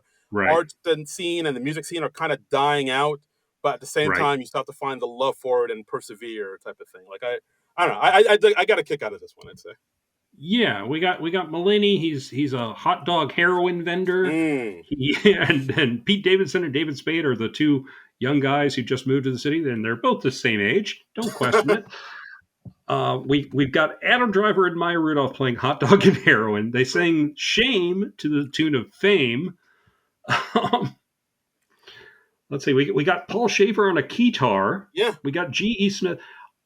Like, just buckle up because summarizing this, it always sounds like we're having a fever dream. Yeah. But yeah, I was like, gee, Smith. Oh shit, here we go. Yeah, love seeing him. My man. He's the band leader. He was the SNL band leader that we grew up with when we first started watching the show. He was a Lenny Pickett of his day. Yes, absolutely. Because he was with the show a good 10, 15 years, something like that. See, Like well into the 90s. yeah, he was the lead guitarist for Hall and Oates for a number of years, and then yeah, Okay, so right there, he has Darren's Undying Love. yes, right there. I'll tattoo Yeah. that man's name on my arm today.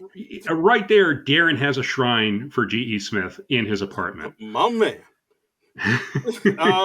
Yeah, and then he took over as the band leader throughout the 80s. Yeah, and he was married to Gilda Radner for a while back in the day. He was. Like before she got together with Gene Wilder. Yeah. So they were married for like 2 years. That man must have stories to tell. You know. But yeah, it was G. Smith. God love him. Yeah, love that man. Mm-hmm. I mean, just so much fun to see him. So I found it. Yeah, he was a band leader from 85 to 95, so a good decade. Okay, good solid 10 years there. So mm-hmm. G.E. Smith is like on the SNL shows is like my happy place. Absolutely. So then they go to New York City in the 80s, where right. The Wall Street era, where everything's booming. And are things better if you're white? Yes. That I did get to I all that. I mean, I love Mulaney is really good at just slipping in those little bits of social commentary Mm. into the jokes, and he doesn't make a meal of it, but it's just he gets a statement in, and we got Nathan Lane and Chloe Fineman. I was not expecting Nathan Lane in this show. Yeah, That was a well kept secret, I think. Jersey's own Nathan Lane. Yeah, that came out of nowhere, and he is singing Yeah, "Cocaine and Some Vodka" to the tune of Hakuna Matata, which of course yeah, was the song from The Lion King, which he played a voice in, and yeah. in the 90s. It's a power mix that shrinks your dicks. Cocaine and some vodka. It's the new diet that's been sweeping the city. Yeah, that was great. I mean, always fun to see Nathan Lane. Yeah, then they talk about New York in the 90s, about how it's getting all cleaned up and how all the pimps and prostitutes are getting pushed out for something even worse that's dressed up, Times Square Elmos. And then Yeah, the cartoon mascots, and we got Sudeikis and Forte as a pimp and Elmo, and they're doing that song from Les Miserables. Yes. And And they're standing up, they're doing it in the audience. And right, and they're on either side of Jenna Ortega and Kevin Costner. I mean, that the most random celebrity pairing since Ray Romano and Al Sharpton. Yeah, Costner didn't seem to know what was going on. He was like, what the fuck? Costner, I just loved the visual of Kevin Costner holding Forte's Elmo head on his lap. He looks so befuddled. He's like taking his glasses on and off, and like the fuck is this? What's happening? Just Kevin Costner's like, look, I'm like 70 or so. What am I doing here? Past my bedtime. Yeah. We have Kristen Wiig as the character who's family friendly, but also a prostitute, the Green M&M. I mean, she makes Forte and Sudeikis kiss, which that's one for you. You all those SNL shippers out there. Yeah, I liked how as she was pushing their heads together, Sudeikis like, Kristen, what are you doing? Whoa, stop. Yeah. Hilarious. Like Sudeikis and Forte, they're two of the best to ever do it, man. Magical pairing. Yeah, they're so great, and just because they go there, and I mean, Wiig is a pretty fearless performer too. But I mean, she's been praised a lot, and I feel like Sudeikis and especially Forte are still kind of underrated. I would say so for sure. Yeah, I mean, Sudeikis is getting a little bit of his flowers because probably Ted Lasso, but I would say Ted Lasso coming back for a fourth season. Yeah, but yeah, still Sudeikis and Forte, they're magic to me. They're magic together, and like seeing Sudeikis again, it kind of made me wish that they could have done a Science Room sketch. Interesting. But, I would have liked because I never got sick of Science Room. Yeah. Again, that was always fun. But, maybe that's more than Cecily Strong wanted to do. Possibly, or they could have. I feel like maybe they could have picked some other SNL characters to play the kids, like maybe some other. Yeah, absolutely. I mean, have Mike Myers and the Simon and the Land of Chalk drawings. Yeah, be on Science Room or something. Boom! There's your mashup for the 55th anniversary, Lauren. You're looking at my bum, man, you bum looker. I'm not looking at your bum, okay? Sneaky monkey. So Kate McKinnon as Giuliani. Kate McKinnon as Giuliani. I love Kate McKinnon playing Giuliani as a creepy goblin person. And of course, this is post 9/11 Giuliani when he was still beloved. He's America's mayor. It's like, what are you going to do now? Are you going with this big shot you have? And then, of course, she goes into, I'm throwing away my shot. I am throwing away my shot. I am throwing away my shot. Yes. Of course, in the tune of the song from Hamilton. Yeah. And then, of course, I'm not throwing away my shot. Yes. Yeah. And Lin-Manuel Miranda is there in his Hamilton gear, which somebody said on Blue Sky. I don't think I have it handy. I don't know. Anyway, I can't find the comment right now, but they said, I love that Lin-Manuel Miranda apparently travels everywhere with his Hamilton outfit just so he can put it on at a moment's notice.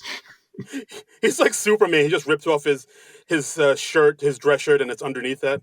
Right, yeah. He just becomes Alexander Hamilton. Just goes into a phone booth. I think he's just accepted, I'm going to be the Hamilton guy for the rest of my life. I may as well lean into it. And we had Beck and Kyle in the front there, too. Yes, yes, absolutely. Love that. Love Love that. Yeah, then Mulaney goes through the history of New York mayors. Talks with Right. we see Sarah Sherman as Mike Bloomberg. Great impression. Great, Just I love that. I love watching comedians insult each other. great impression. Great impression. And you can even see Sarah being like, "God damn it." Yeah. Yeah. We have somebody playing De Blasio. You can't tell because he's so super tall and out of frame. I'm just gonna say that's Kareem Abdul-Jabbar. I Done. mean, Done. yeah, And we don't see the person's face, and then we have Devin as Eric Adams, who brought the swagger back to NYC. mm-hmm. And Uh, yeah, but then they talk about how New York is now back to what it was in the 70s, where it's kind of, right. roughed up and everything. And, they're back on Yeah. Skid Row. It's like the Rolling Stones song "Shattered." Yes. This town's in tatters. Oh, it's all shattered, isn't it? Yeah. Right. That's right, Adele. Yeah. And or Mick Jagger. That was my Jagger. Okay. All right. My Adele is like, oi, it's like shattered, isn't it? Right. How could I have ever mistook one for the other? I'm sorry. It's fine. It's okay. Yeah. But yeah, they're back on Skid Row. So of course that means Little Shop of Horrors. So we see Scarlett Johansson dressed as Audrey, all beaten and battered. And Mulaney says, "Oh my!" She looks a lot like Ellen Greene in the movie. She does. She's good. Yeah. And I love it. He says, "Who hit you, Colin?" She goes, "Not this time." I love how just vicious jokes about Colin Jost have just become a thing on SNL in the last 4 or 5 years. It's incredible. God bless it. Yeah. And so they sing the song "Suddenly E-Bikes" because now e-bikes are a thing that's plaguing the city. Paul Rudd comes out dressed as Seymour, singing along with her. And James Austin Johnson as a bottle of whiskey. Yeah. And Scarlett Johansson, good singer. Oh yeah, well, I mean, she's got a musical background. She did that. I know she can. Oh God, who's the guy that she teamed up with to do that album? I think Tom Yorn or something like that. Yeah, that was it. Yeah. I have that somewhere in my iTunes. So I need to give that another listen. Yeah, she's not bad. I forgot that she had like an album out, and she's really pretty good. She's got some chops. Yeah. Okay. Talented lady. There you go. All right. Yeah, and I'm just gonna say it. Easy on the eyes. Hey now. Yeah. Hey now. So I like how David Spade just sat back down and he's like, "Yeah, I got a feel for it." That was again another just hilarious zinger because they go back to Pete Davidson saying, "Well, if the city's too loud and too dangerous and the art scene is dying, why stay here?" And then and then as Mulaney responds back to him, he's like, "Hey, wait a minute, where's Spade? Where'd he go?" He just sat down back in the audience. And Spade just delivered that beautifully. And it got a great laugh. And we have Keenan making a grand return as a diner lobster. They do One Day More. We got other people. We got Cecily Strong and a Jonas brother. No, I don't know which one. I think it was Nick. I'm pretty sure it was Nick. Let's say it's Nick. We got Taryn Killam and Anna Gassier as Pizza Rat and a Pigeon. Yeah, again, Anna Gassier killing it with the vocals. Yeah, she's really good. We see Alex Moffat just at the tail end. I didn't see him before the grand finale stuff. Yeah, I think he's there in a trench coat. Yeah, he's like dressed as the Flasher. So I don't know if he was maybe there in the 70s montage or his part got cut, but I don't know. Yeah, I don't know if I missed him or if he just came in at the end, but it was nice to see Alex Moffat again. I'm pretty sure I saw like Emil Joachim dressed as De Niro in Taxi Driver too. Really? Okay. I'm going to have to watch this a third time and see if I can spot that. If you look in the back, I see somebody dressed as, are you talking to me, Taxi Driver guy? Does he have a mohawk and everything? Yeah. He has a mohawk. He's wearing like those aviator sunglasses. So we haven't seen a mohawk on SNL since the days of Joey Mohawk. Whatever happened? Is he still alive? What happened to him? Where have you gone, Joey Mohawk? A nation turns its lonely eyes to you. Ooh. Yes, that's a deep cut for people who've been listening to us since the first year of the podcast. Right. Go back in the archives, people. Go back into the archives. These aren't the episodes that are on YouTube. You got to go to Non-Productive.com to listen to these babies. Mm-hmm. Yeah. Pure gold. Go back to the first 100 episodes. Pure gold, baby. Pure gold. Raw, uncut. Yeah. The Minette Monradis. You know what we're talking about. Yes. Shout out to Minette. The, I love that this podcast is so small that we can call out our fans by name. It's great. It's intimate. It's not small. All dozen of you. It's a very elite club. It's not small. Yeah, it's a very elite club. That's how I like it. The Five Timers Club has more members than listeners to this podcast. You're great. You're great. Nice. But I'm a sucker for the Dino Lobster stuff. I mean, they're just so many Easter eggs, and they're having so much fun, and it's very infectious. Yeah, I think this might have been my favorite sketch of the night. I'm not going to argue with you hard on that. Yeah, you know, I really got it. Yeah. I really enjoyed this. I really thought it was. I'm like neck and neck between this and the anxiety sketch. Those were two I made a point of rewatching before we recorded. Yeah, no, so fair enough. But yeah, this one I got a kick out of. Yeah, me too. Next up, commercial parodies. We got Alec Baldwin introducing 17-time host Alec Baldwin. 17. By the way, good lord. By the way, where was John Goodman? I don't know. I don't know if he John Goodman has been a significant part of SNL history, and we never see him pop up anymore. Yeah, I don't know. I think it's one of those things. I'm sure he must have been invited. I guess he just didn't want to do it. I think I saw an article somewhere where like Dan Aykroyd was invited, but I guess he didn't show up because he couldn't do it or something like that.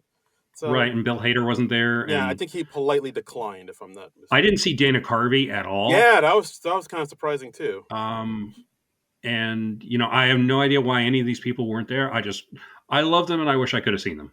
Agreed.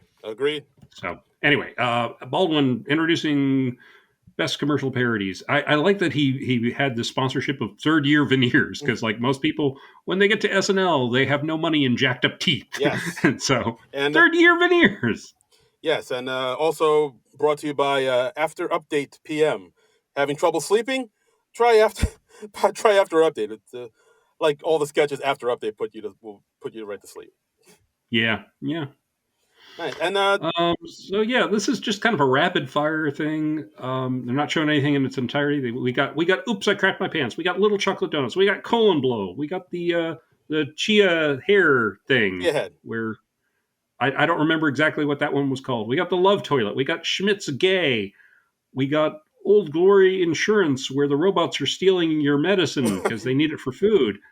We got Happy Fun Ball. Woo! Do not taunt Happy Fun Ball. We got Mom Jeans. We got Tylenol BM. Oh. We got Taco Town. Just, wow. Just so many great commercial parodies. John Hamm's John Hamm. We got, love that one. Crystal. Classic favorite. Crystal Gravy. Yes. Almost Pizza. It's like pizza. Yeah, and then they throw it on the floor and it crashes like pottery. Yeah.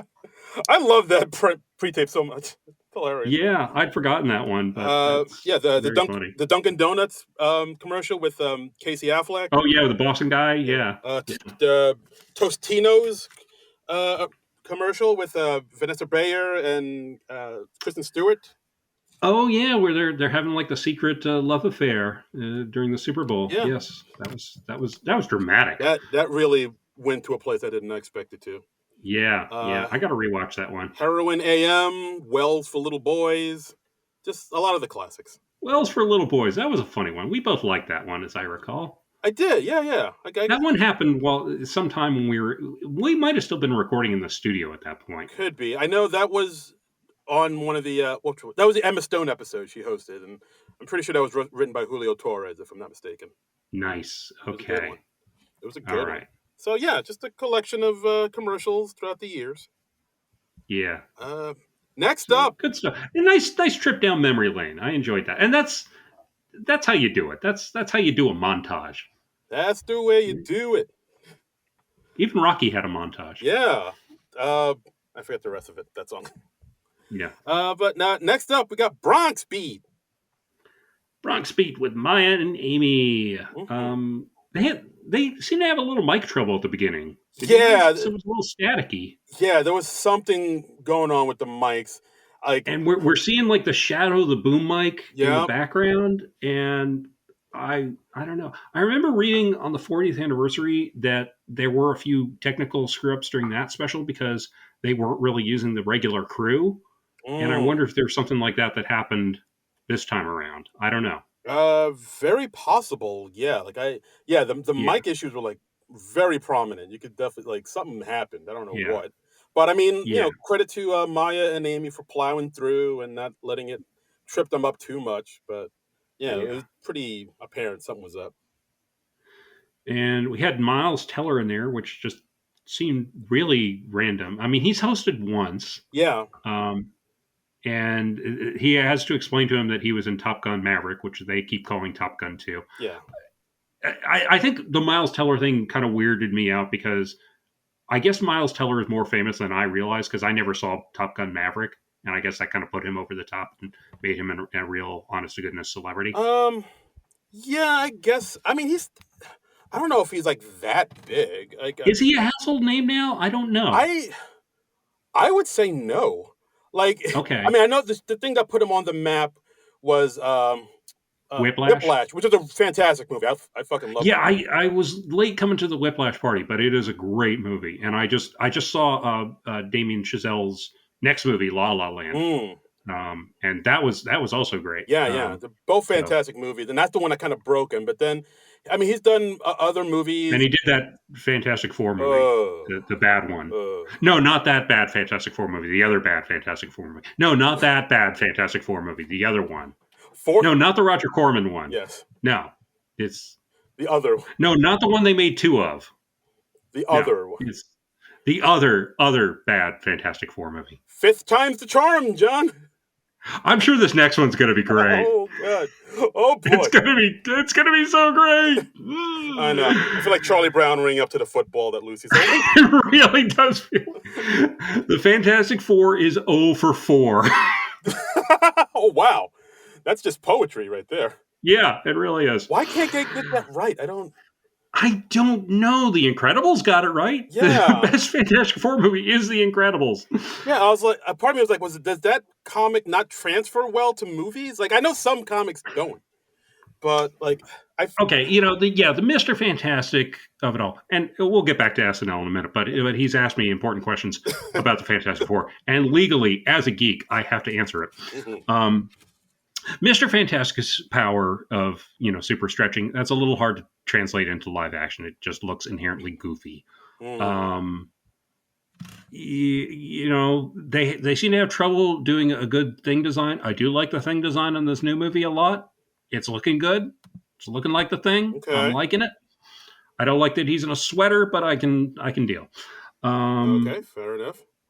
Most of those movies haven't been cast very well. Mm.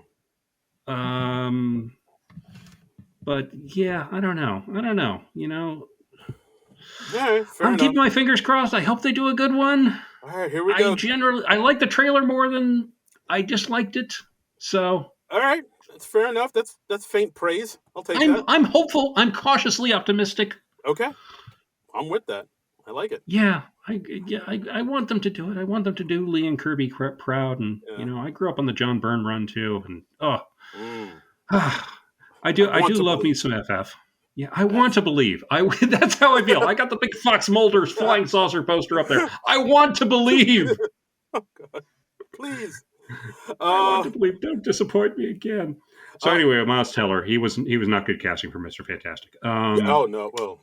Okay. But yeah, Bronx Beat. Yeah. So then he Yeah. leaves, and then surprise, surprise, we get Mike Myers as Linda Richmond from Coffee Talk, making a surprise appearance on this thing. Not a character I was expecting to be reprised, and But I mean, if you kind of funky because I know that Mike Myers based Linda Richmond on his then mother-in-law. Yeah. And I think that's her actual real name, Linda Richmond, if I remember correctly. Oh, shit. Really? Yeah. And he's since, not in that marriage anymore. So I was like, oh, that's kind of funky. Oh. He's still doing his ex-mother-in-law. Hey.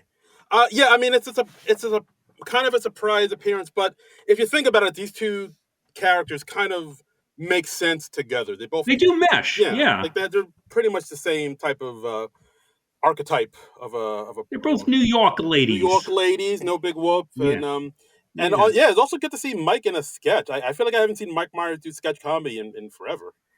He reprised, like he did a Wayne's World thing with Dana Carvey at I think the 40th. Oh, did Didn't they? I think they did. Oh, Okay. Or maybe it's the 25th. The anniversary specials, I've seen enough of them. They kind of blend together at this point. All right, fair enough. They're just one amorphous blob.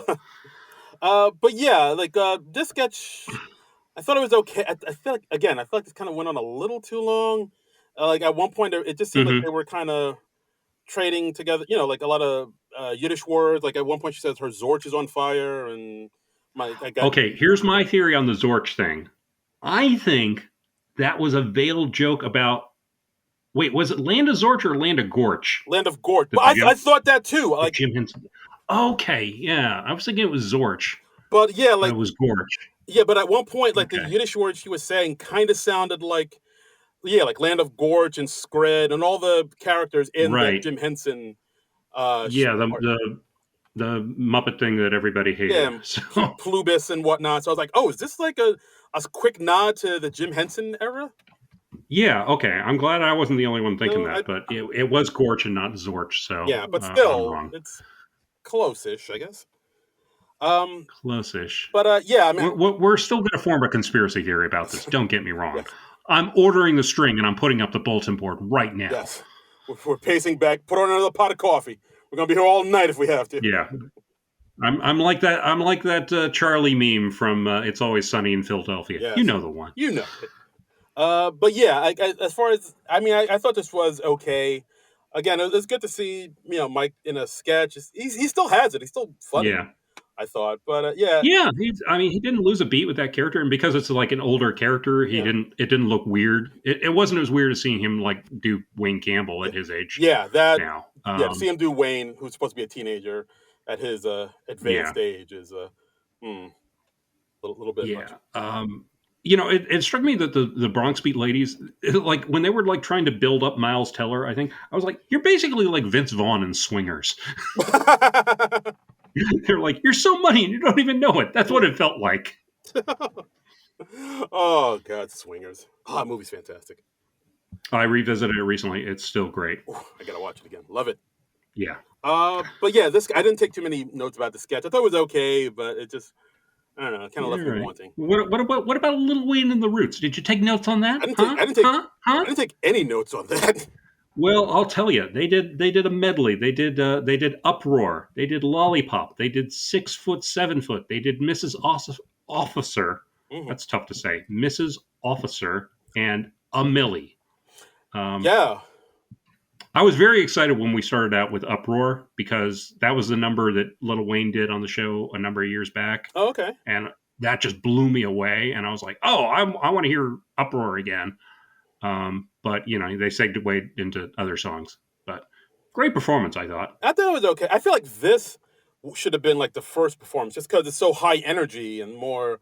Yeah. Like, okay. It's like I don't know. Like I still think the Homeward Bound was not the best way to start off, because you want something to be like, yeah, we're here, SNL50, let's go, and then Yeah. That doesn't equate to Paul Simon playing Homeward Bound on acoustic guitar. I feel like. Yeah, I feel like maybe they went with the Paul Simon thing because it was like we got to ease White America into this. We can't start off with the Lil Wayne and the Roots. Think about Nebraska. That's a little too urban for this show. I mean, I'm Lorne Michaels. I'm of course having my own friend Paul on. I said, and I only vaguely know who Sabrina Carpenter and Lil Wayne are, even though they've both been on the show multiple times. Paul, can you do the opening song for us? We'll have you in bed by midnight. That might have been why they did it. That was probably the pitch. That was probably. You can be back home by 9. We'll get an Uber for you. Uber? Just call me a freaking call me a Lincoln or something. Call me an Oldsmobile. Uber is a funnier word, yes, Darren right. Patterson. You're right. I apologize. I know realistically he would have taken a limo, but Uber is funnier for comedic purposes. Give me a town car at least. I'm Paul Simon, motherfucker. That's my Paul Simon impression. Lord, I just gave you 4. I do love the concept of Paul Simon getting more gangsta than Lil Wayne. Lil Wayne is just nice and well behaved, and Paul Simon's like trashing his dressing room and smoking a lot of joints and. Cuckoo ka-choo. That would be funny. That's a sketch right there. Like, hey, Lord, I'm going to do this opening song, and then I'll be home by 9. That's my word. I'm Paul Simon. I want to see Paul Simon acting like Tracy Morgan. So badly. I'm Paul Simon. I'm going to sing Cecilia, and I'm going to go home. Cecilia, you're breaking my heart, girl. I got up to wash my face, and I come back to bed. Someone taking my place. God. Jubilation. That shit ain't right. Oh, my God. Jubilation, she loved me again. Jubilation, that's my girl's name. That's her dancer name. That's her dancing name. Come to the stage, Jubilation. She had to stop because I got her pregnant. Oh, God. Wow, this sketch is writing itself, people.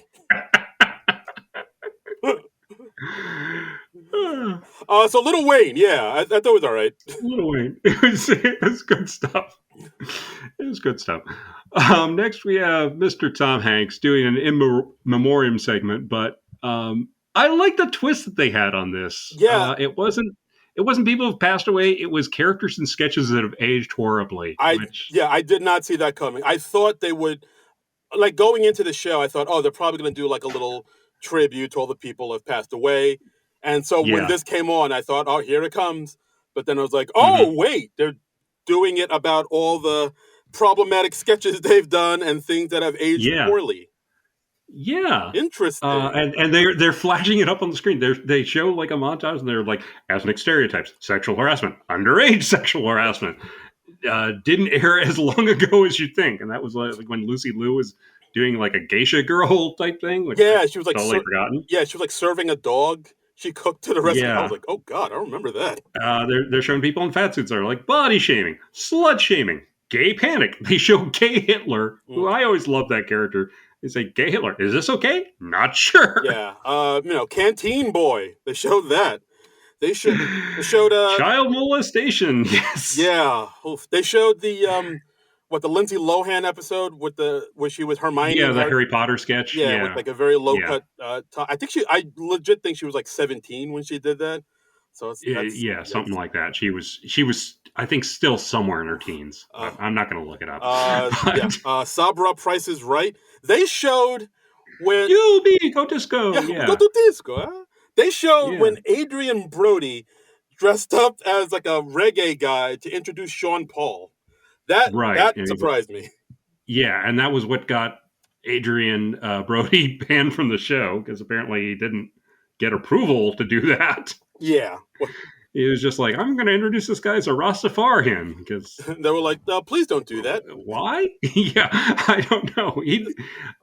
I don't know. How rogue can you go when you have something from the wig department? Yeah, that's what I'm saying. Like the wig, they wouldn't just sign off on that, would they? Unless he brought it. I don't know. I want a mini documentary of how that happened. I mean, unless he brought his own wig. I don't know. Let's do a fifth hour long special about how the Adrian Brody thing happened. Oh yeah, that was oof. They showed a montage of people in blackface, which they blurred all of them out. I love that they were pixelated. That was great. They showed when they had Puff Daddy on. They showed when they had R. Kelly on the show. And they're flashing problematic guests. Jared Fogle was in a sketch. I wish they had the guts to put Elon and Trump in that montage of problematic guests. Would have been nice. Maybe SNL50. Who knows? Maybe SNL60 when this country has resumed sanity. Maybe if there is a country left. If we're in the year 2525, if Lorne Michaels is still alive, and they talked about racial slurs and they showed the word association. The word association sketch, Chevy Chase and Richard Pryor, and they bleeped out the N word because we're in prime time. Yeah. Part of me thought, do they have the guts to not bleep that out? And then they didn't. Probably for the best. I feel like there's got to be FCC regulations, showing that before 11 p.m. Yeah, for sure, probably. So I'm not going to drag on them for that. Yeah, it is prime time. Yeah, fair enough. Yeah. But overall, I got a kick out of this. I thought I liked how it subverted my expectations and not be Yeah. the in memoriam I thought I was gonna get, and Yeah. them talking about all the big old cultural oopsie doos they've done throughout the years. Yeah, and I like acknowledging that, hey, not everything we've done in 50 years is golden, and some of it has, yeah, time has passed it by. Yeah, but then I think Tom Hanks says, "Well, but you laughed at it at the time, so maybe there's something wrong Yeah. with you."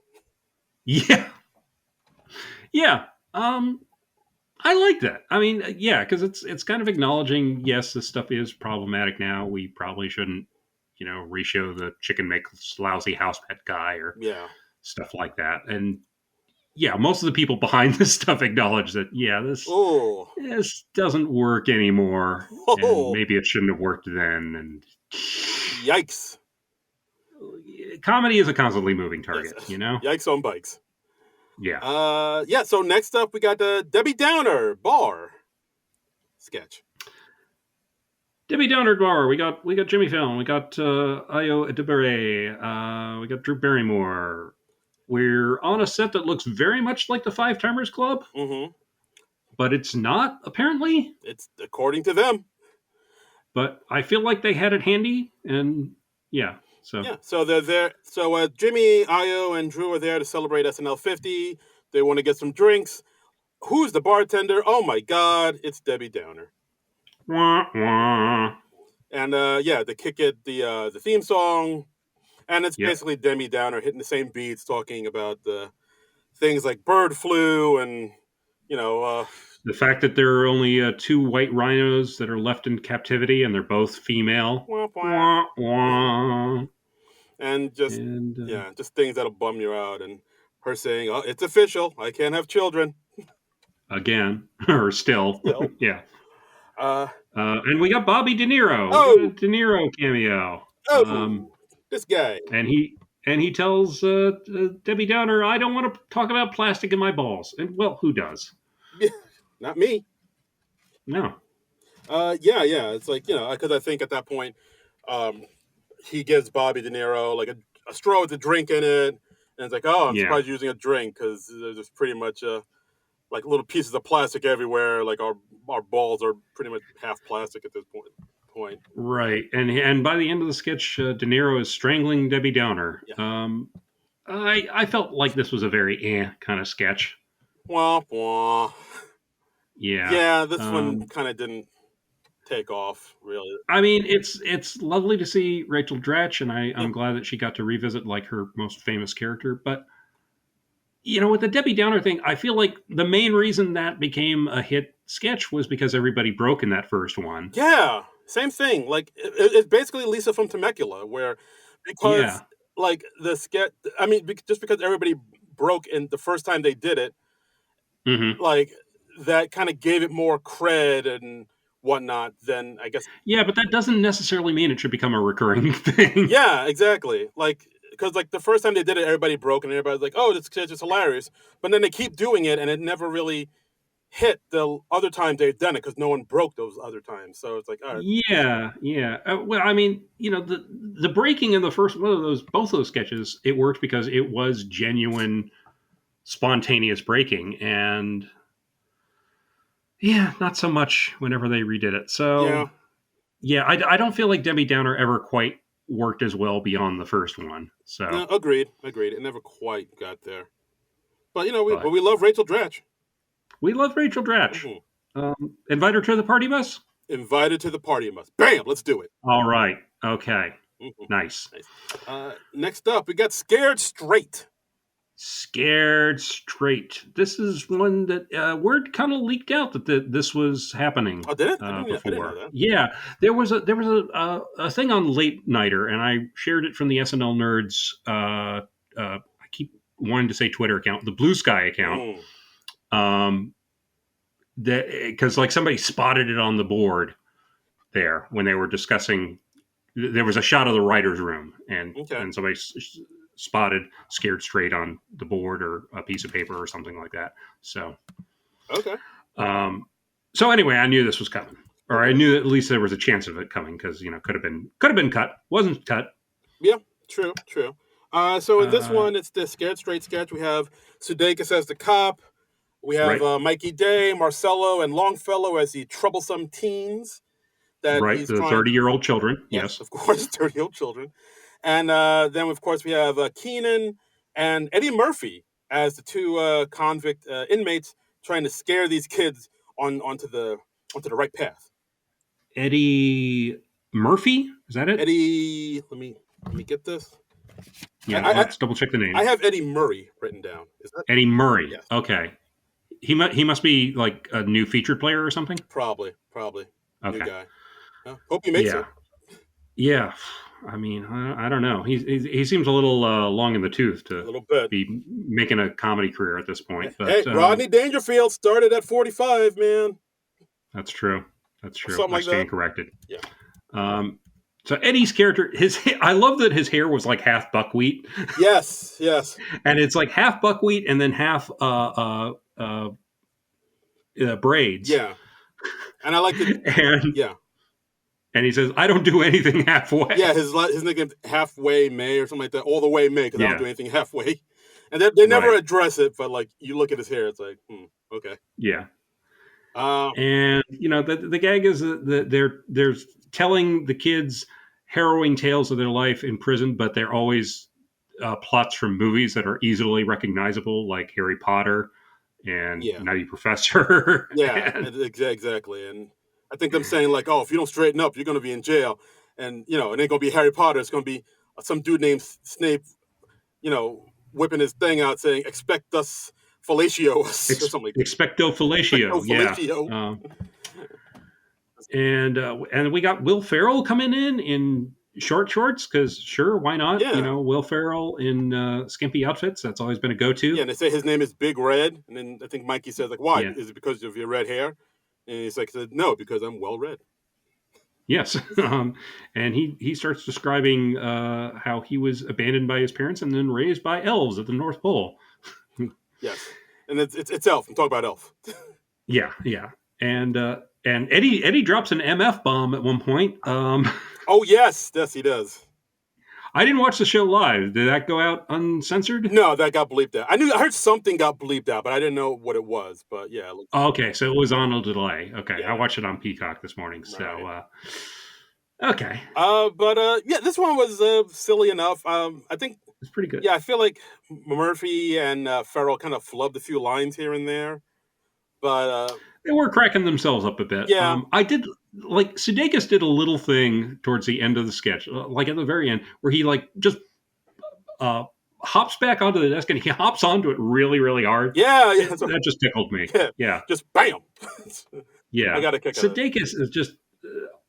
I feel like he's still kind of underrated utility player on SNL, and Mm, yeah, yeah, I mean, everybody knows who he is and respects who he is, but I see what you mean. Like yeah. he's not at that level of like a Kate McKinnon where he's like, I guess the go to person of SNL, like, or Will Ferrell, where it's like, oh, Will Ferrell, he's Right, fantastic. right, and yeah, I don't feel like he might have the universal beloved uh, of a Kate McKinnon or a Bill Hader or a Kristen Wiig, Yeah, But I feel like he's just as good as any of them, for sure. and yeah, But yeah, yeah. Overall, I thought the sketch was okay. It's, got a little sloppy in a few places, but hmm it still made me chuckle, especially when like Keenan was like manhandling Mikey Day. Like I think yeah, at one point he like almost puts him in like a headlock or something, and yeah. like look, he almost really hurts him at one point. And it'd been long enough since I'd seen a scared straight sketch that like I had a chance to miss it. So Yes, absolutely. it was fun to revisit it, and yeah, it was nice that we get Eddie in there and Will Ferrell in there, and it's fun to see the cast of different generations playing with each other. So Yeah, here. So next up, this on YouTube, this is called John Belushi, but damn it, it's mhm. Don't Look Back in Anger. I'm not calling it. It's Don't Look Back in Anger. We get Garrett Morris in an easy chair on home base. Hmm. He says, when I first agreed to be on SNL, I had no idea I'd be required to do so many reunion shows. Come on, baby. Goddamn Garrett Morris. Mhm. Yeah, God bless you, man. God love you. And yeah, he introduces Don't Look Back in Anger, which is a Tom Schiller joint from 1978 with an elderly John Belushi visiting the not ready for primetime cemetery, and Yeah. he just details how all his castmates passed. Yeah, I think he said Jane Curtin died of complications of cosmetic surgery. Right. Morris died. He says Gilda Radner had her own show on Canadian television. I don't think he gets into how she died. Yeah, he had too much He says, respect for her, I guess. yeah, he says Bill Murray lived the longest, 38 years. Jesus. Chevy Chase died after his first movie with Goldie Hawn, which that had to be around the time that. But that was like Foul Play, right? Was it Foul Play or was it Seems Like Old Times? I forget. But yeah, yeah, that's a nice sort of take that to Chevy Chase. Damn. And they say Dan Aykroyd died in a motorcycle crash, which, yeah, wow. A lot of these are pretty damn dark. Yeah, and it's also got this weird irony to it because Belushi, of course, was the first one of that cast to die. Yeah. It's, I don't know. Like, I mean, I don't mind. I like dark humor from time to time, but this was, it has an eeriness to it. Cause like you said, like all these cast members are dead. He says Jane Curtin died of complications of cosmetic surgery. It says Barrett Morris died of a heroin overdose. Oh yeah. Jesus Christ. But at the same time, this shows what a great actor John Belushi was, because he's really convincing as an elderly version of himself. Yeah, for sure. And we had that nice little gag where at the end he's like, why am I the only one left? Why did I live and all my friends died? He's like, why? Because I'm a dancer. He goes into like sort of this, I don't know if it's like an Albanian folk dance or something or what, but it's funny. And I remember this was on at the end of the Best of John Belushi tape that they issued back in the day, and they went from that into him dancing in the Blues Brothers, which was just wonderful. Yes, I remember that. Yeah, this was a good choice to show. I like this. I mean, it is. It's a little eerie because of the circumstances, but it's a great short film. You can't deny that, though. Yeah, and Belushi was so good, and he was such a significant part of the show's history, and he was like one of the first stars that came out of the show. So yeah, I really liked it, and it was also sort of a tribute to the original cast. Too. I'd say so. All right, yeah, I think this was a good choice. I do. All right, yeah. So Chevy Chase, the first movie he was in with Goldie Hawn was Foul Play, that came out in '78, and then Seems Like Old Times came out in '80. So they did more than one movie together. Okay, more than one movie together. That's why I couldn't remember which one it was, and I haven't seen either one of those. I don't think so. Me neither. I've heard Foul Play was all right. I think that was the first big film he ever did. It looks like. Yeah. Maybe we'll do it for the podcast. Who knows? Maybe we will. Are you clamoring to hear us do the Chevy Chase Goldie Hawn film oeuvre? That was French. Oh, maybe. Or that was, maybe. Or maybe that was my lunch repeating on me. One of those two. Yeah. Sounds like you had indigestion there for a minute. What was that? Yeah. Okay. But yeah, not bad. And to close things out, we got Martin Short introducing Mr. Paul McCartney. Sir Mr. Paul McCartney. Sir Mr. Paul McCartney, Esquire, doing the medley of songs from the end of the Great Abbey Road album, Golden Slumbers, Carry That Weight, and The End. Right. Which I would say there's a very strong argument to be made that might be the best album closer of all time. Yeah, very possibly. At least I always think it's funny because I remember in an interview that John Lennon gave late in his life, he was like, yeah, the End of Abbey Road, that's just like a bunch of crap we didn't finish. So we just wove it all together. It's just a bunch of unfinished scraps they had lying around, and they just Frankenstein. Yeah, it was just half-finished songs, and then they still made it brilliant because they were the fucking Beatles, man. They just Frankensteined it together and just made it work. Yeah, basically. It's like a hot dog. Yeah. Paul McCartney single-handedly keeping the mullet alive. It's kind of mullety, right? Yeah. I mean, you could say it's like kind of, it's a little over his ears, so it's not entirely a mullet, but yeah, it's a little shaggy for sure. But it's in the mullet neighborhood. It's in the mullet. It's in the same province. It's in the mullet oeuvre. Yes, for sure. Yes, but yeah, like he still got it. the voice is still a little older, a little whatnot, but like Yeah, but he still sounds pretty still good. He can still he bring still it. sounds great. Yeah. I think I remember seeing like the days leading up to this performance, like he was doing kind of not secret shows, but he was doing shows in the city at that Bowery Ballroom. Um, Mm-hmm. and he was announcing it the day of, and people were just rushing to buy tickets. Mm, But yeah, that's cool. I'd say overall he's still got it. I mean, he's still got the groove, baby. It's closes the show on a high note. Yes, So absolutely. yeah, good stuff. And um, when he said the love you take is equal to the love you make, do you think that's true? Yes, I found that to be true. I found that the more love you give, the more love you get back. Awesome. Awesome. Very nice. Yeah. Then that's the show. Then they have literally everybody in the audience come up on stage. Yeah. I saw like I think I saw like Ellen Cleghorn. I saw Dean Edwards there.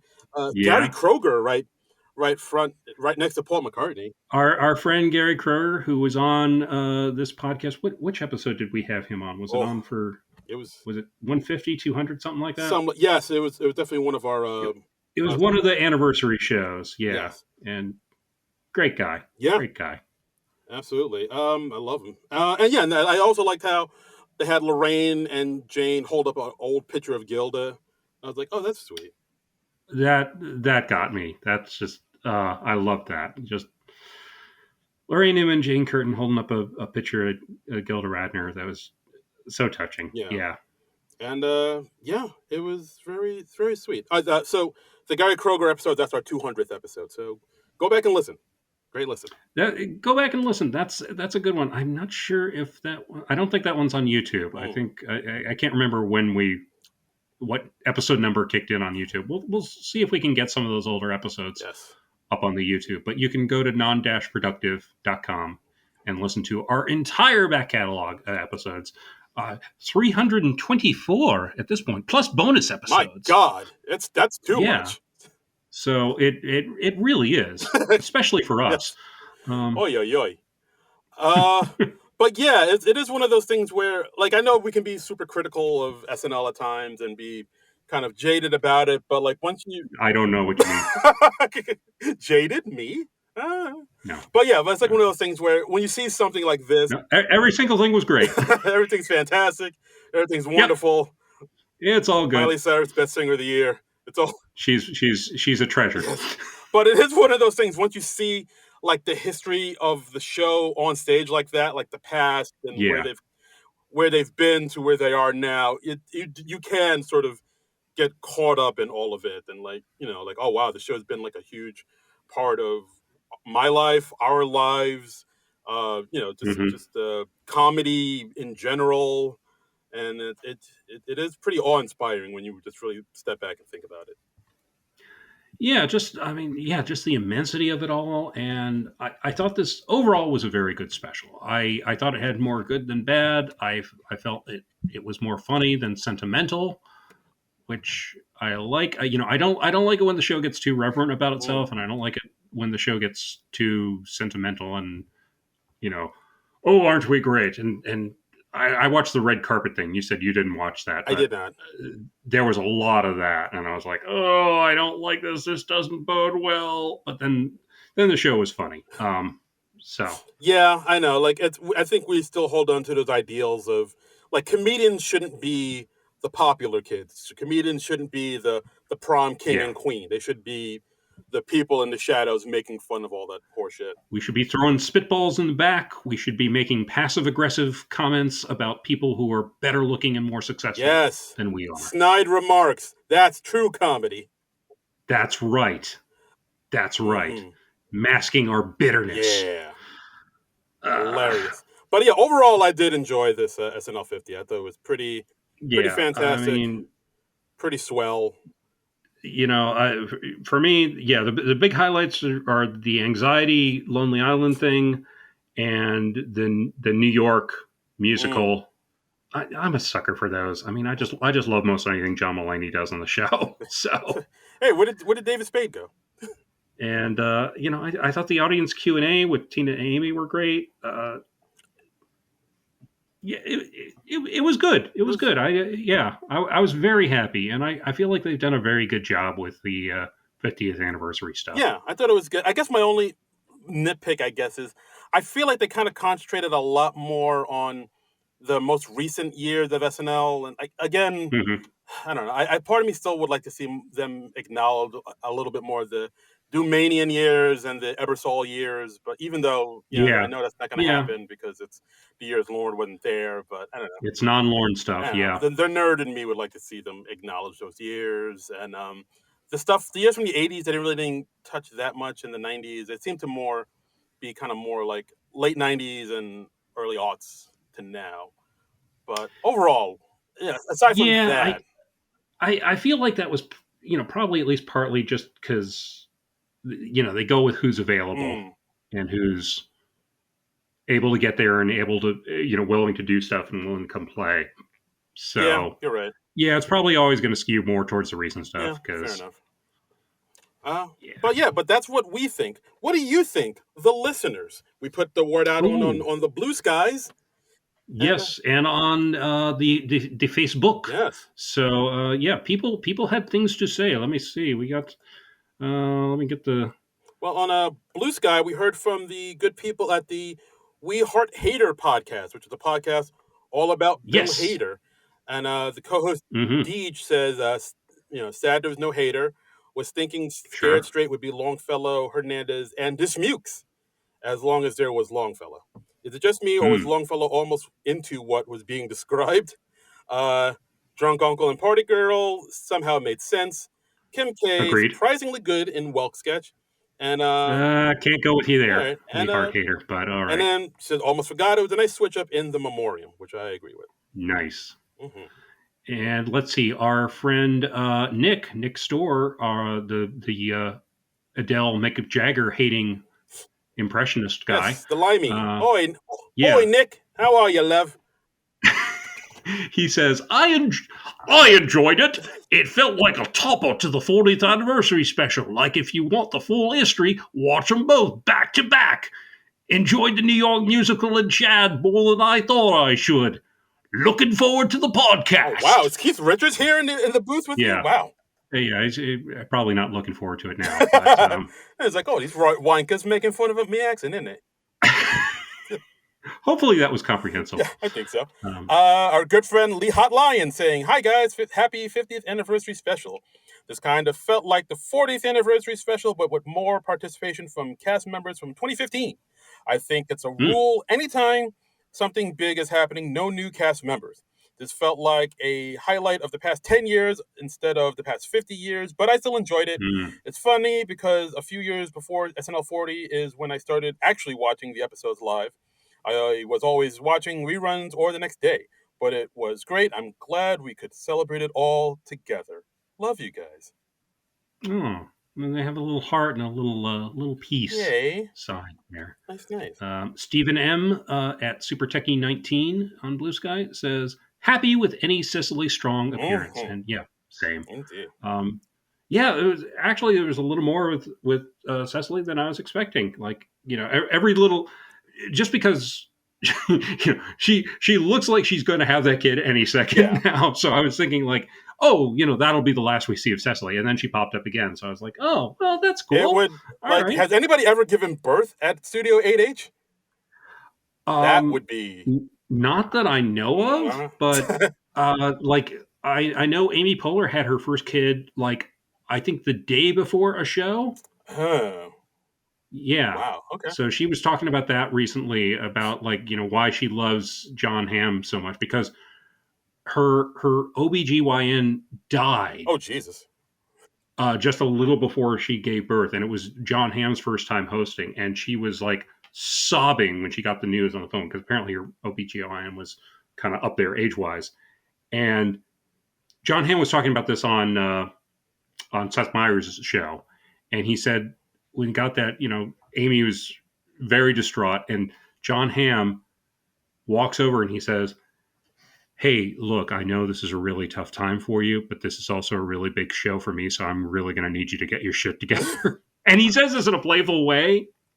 And because he's John Hamm, handsomest man in the world, it instantly made Amy Poehler crack up. And yeah, Seth Meyers and John Hamm both are like, that's a big swing. Yeah. And, like, yeah, because that's one of those things where you really have to convey that you're joking to somebody, because if you don't, it could come across as being really heartless and insensitive. And or be as handsome as John Hamm. That's it. Yes, that'll get you halfway there. Those two things help very much, immensely. But yes, like if an average looking person or a troglodyte like you or me had done that, we would be banned from the premises. Yes, we would be tased and thrown out immediately, Jazzy Jeff style.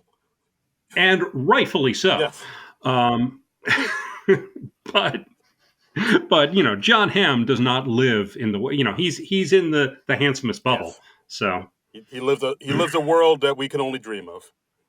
Yes. And rightfully so. John Hamm is, quite frankly, better than us. He is superior in every way. Right. Yes. Yeah, we gotta. I hope he has kids. I hope he's breeding some super race somewhere. Oh my God, I won't say what that sounds like, but all right. Yeah, I mean, not in a eugenics-y sort of way. Okay. Just in a John Hamm seems like a good person, and I'd like to see that bloodline continue. That sounds kind of eugenics. A little. But I know what you mean. Yeah. We want more hams, and we need more hams in this world. We need more ham. We need more bubbly. Yes. We need more ham and bubbly. Your good friend Scott Hume wrote us saying, overall, I thought it was really good. Wish they had gotten the original cast together a bit more prominently for something besides the closing. Was expecting a full death montage at some point, and the closest we got was Adam Sandler's song, which was definitely a highlight. I enjoyed most of the callbacks to classic sketches and liked how they had cast members from multiple eras in most of them. Yeah. Very nice. Agreed. Yes. And, that's good. Yeah, I'm glad it didn't get too maudlin with, a big thing about like, here's everybody who's died over the last 50 years, because it would be a long list. Yeah. These days, Yeah, that's true. So that's probably why they shied away from it. Yeah, I could see that. For sure. Yeah. Let's see. Lastly, on Blue Sky, CHQ_Pixel Pusher says, Sandler's song was nice. Just wondering why Belushi was left out of the call-outs during the number. I don't know. Maybe they forgot or something like that. I'd guess just because they knew that they were going to do the Don't Look Back in Anger thing later on. Yeah. That'd be my guess. Yeah, I would say so. And on our Facebook, we got our good friend Sherry Fesco. Sherry Fesco, our Facebook fan. Saying, hi, friends. I thought both the concert and the anniversary were spot on. Yes, there were people missing, and the sketches tended to be more from the 2000s and 2010s, but that makes sense as they hit all the 75 to 99 eras in the last couple of anniversaries. For me, the best part was this incredible blending with new and old. It was like jumping in a Wayback Machine. Anyway, you both rule. Love the pod and keep up the amazing work. Well, thank you very much, Sherry. I don't know if we rule, but it's nice that you think so. It's nice of you to say so. Yeah. I'd like to say we rule. I think we're I feel like we're serfs. Yeah. We're serfs. We're court jesters. We're the guy who tastes the food to make sure that it's not poisoned for the king. Absolutely. That's what we do here. We're tasting food to make sure it's not poisoned comedically for you people. Exactly. That is our lot in life, as it were. Right. That's what we do. Mm-hmm. That is what we do. And that's the episode, guys. Thanks again for listening. Yeah. Ooh, this was a long one. But there's a long one, but hey, we covered 3 hours of content, more than like 6 hours of content in 2.5. Bang. So I mean, come on. What do you want there? The things we do for you people. Come on. Yeah. But yeah, thanks for listening as always to the podcast. And as always, you can follow us on Blue Sky, because we don't mess with that Twitter thing anymore. So find us there at SNL Nerds. You could find us on our YouTube page. We're at Non-Productive.com. We're everywhere. We're anywhere. You can follow me, myself, and I on the socials at Darren Credible. That's DARIN, Incredible. You can follow me on the socials at Trumbull Comic. That's TRUMBULL and the word comic. You can find me on the Blue Sky. You can find me on the Letterboxd. You can find me on the Instagram, and maybe even some other places if you get creative about it. So, and that's it. Next week, okay, SNL back on March the 1st. March 1st, we're back, baby. So we got 1 week to fill between now and then. We got 1 week to the SNL. The Gen Xers love that joke. Yeah, they really do. They really do. So, what are we going to do? Do we want to say? We could say, I guess. We could say. Yeah. We could say. I don't have the titles handy. Okay, so I'm hoping you can name them. I got them. Okay. So, yes. Those titles are not sticking in my head. I don't know why. No worries. And I'm looking forward to seeing them. But. Okay, so because we have 1 more week until SNL comes back, we decided to do not 1, but 2 SNL-related short films that are on HBO right now.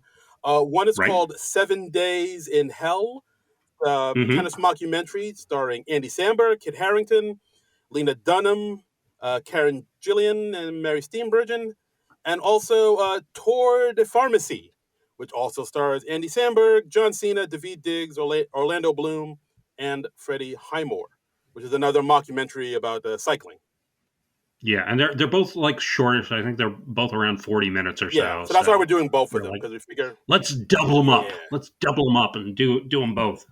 And so we're gonna double it up, give you 2 for 1, because we love you all so much. So we're doing 7 Days in Hell and Tour de Pharmacy. Yes, and they are out there somewhere on the great internet. Yes. So HBO Max, and I believe Prime Video has them too. There you go. Those are both popular streaming services, I think. I don't know. I don't know what's popular anymore. Who knows? Who knows? Is Miles Teller a movie star? I don't know. He's in movies, but is he a movie star? He's been in a movie with Tom Cruise. Yeah. Does that make you a movie star? I don't know. Worked for Renee Zellweger. Yeah, people in porn and they make movies, but are they porn stars? Yeah, right. That's That's a big question. That blow your mind? I've got a whole dissertation about that there, and I've got many and sundry complex feelings about what makes somebody someone who's starred in a porn film versus somebody who is a porn star. Welcome to my TED Talk. But that's more a discussion for our OnlyFans. Behind the paywall. Yeah, that's right. Yeah, you got to shell out the bucks for that. SNL Nerds After Dark. No one wants to see that. No one wants. You don't typically charge for services you can't give away for free. Wow! All right, well, all right. We'll end it on that note, I guess.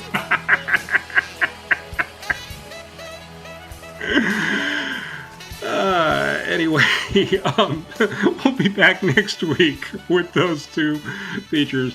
But until then, nerds out! This has been a non-productive media presentation. Executive producer, Frank Hablawi.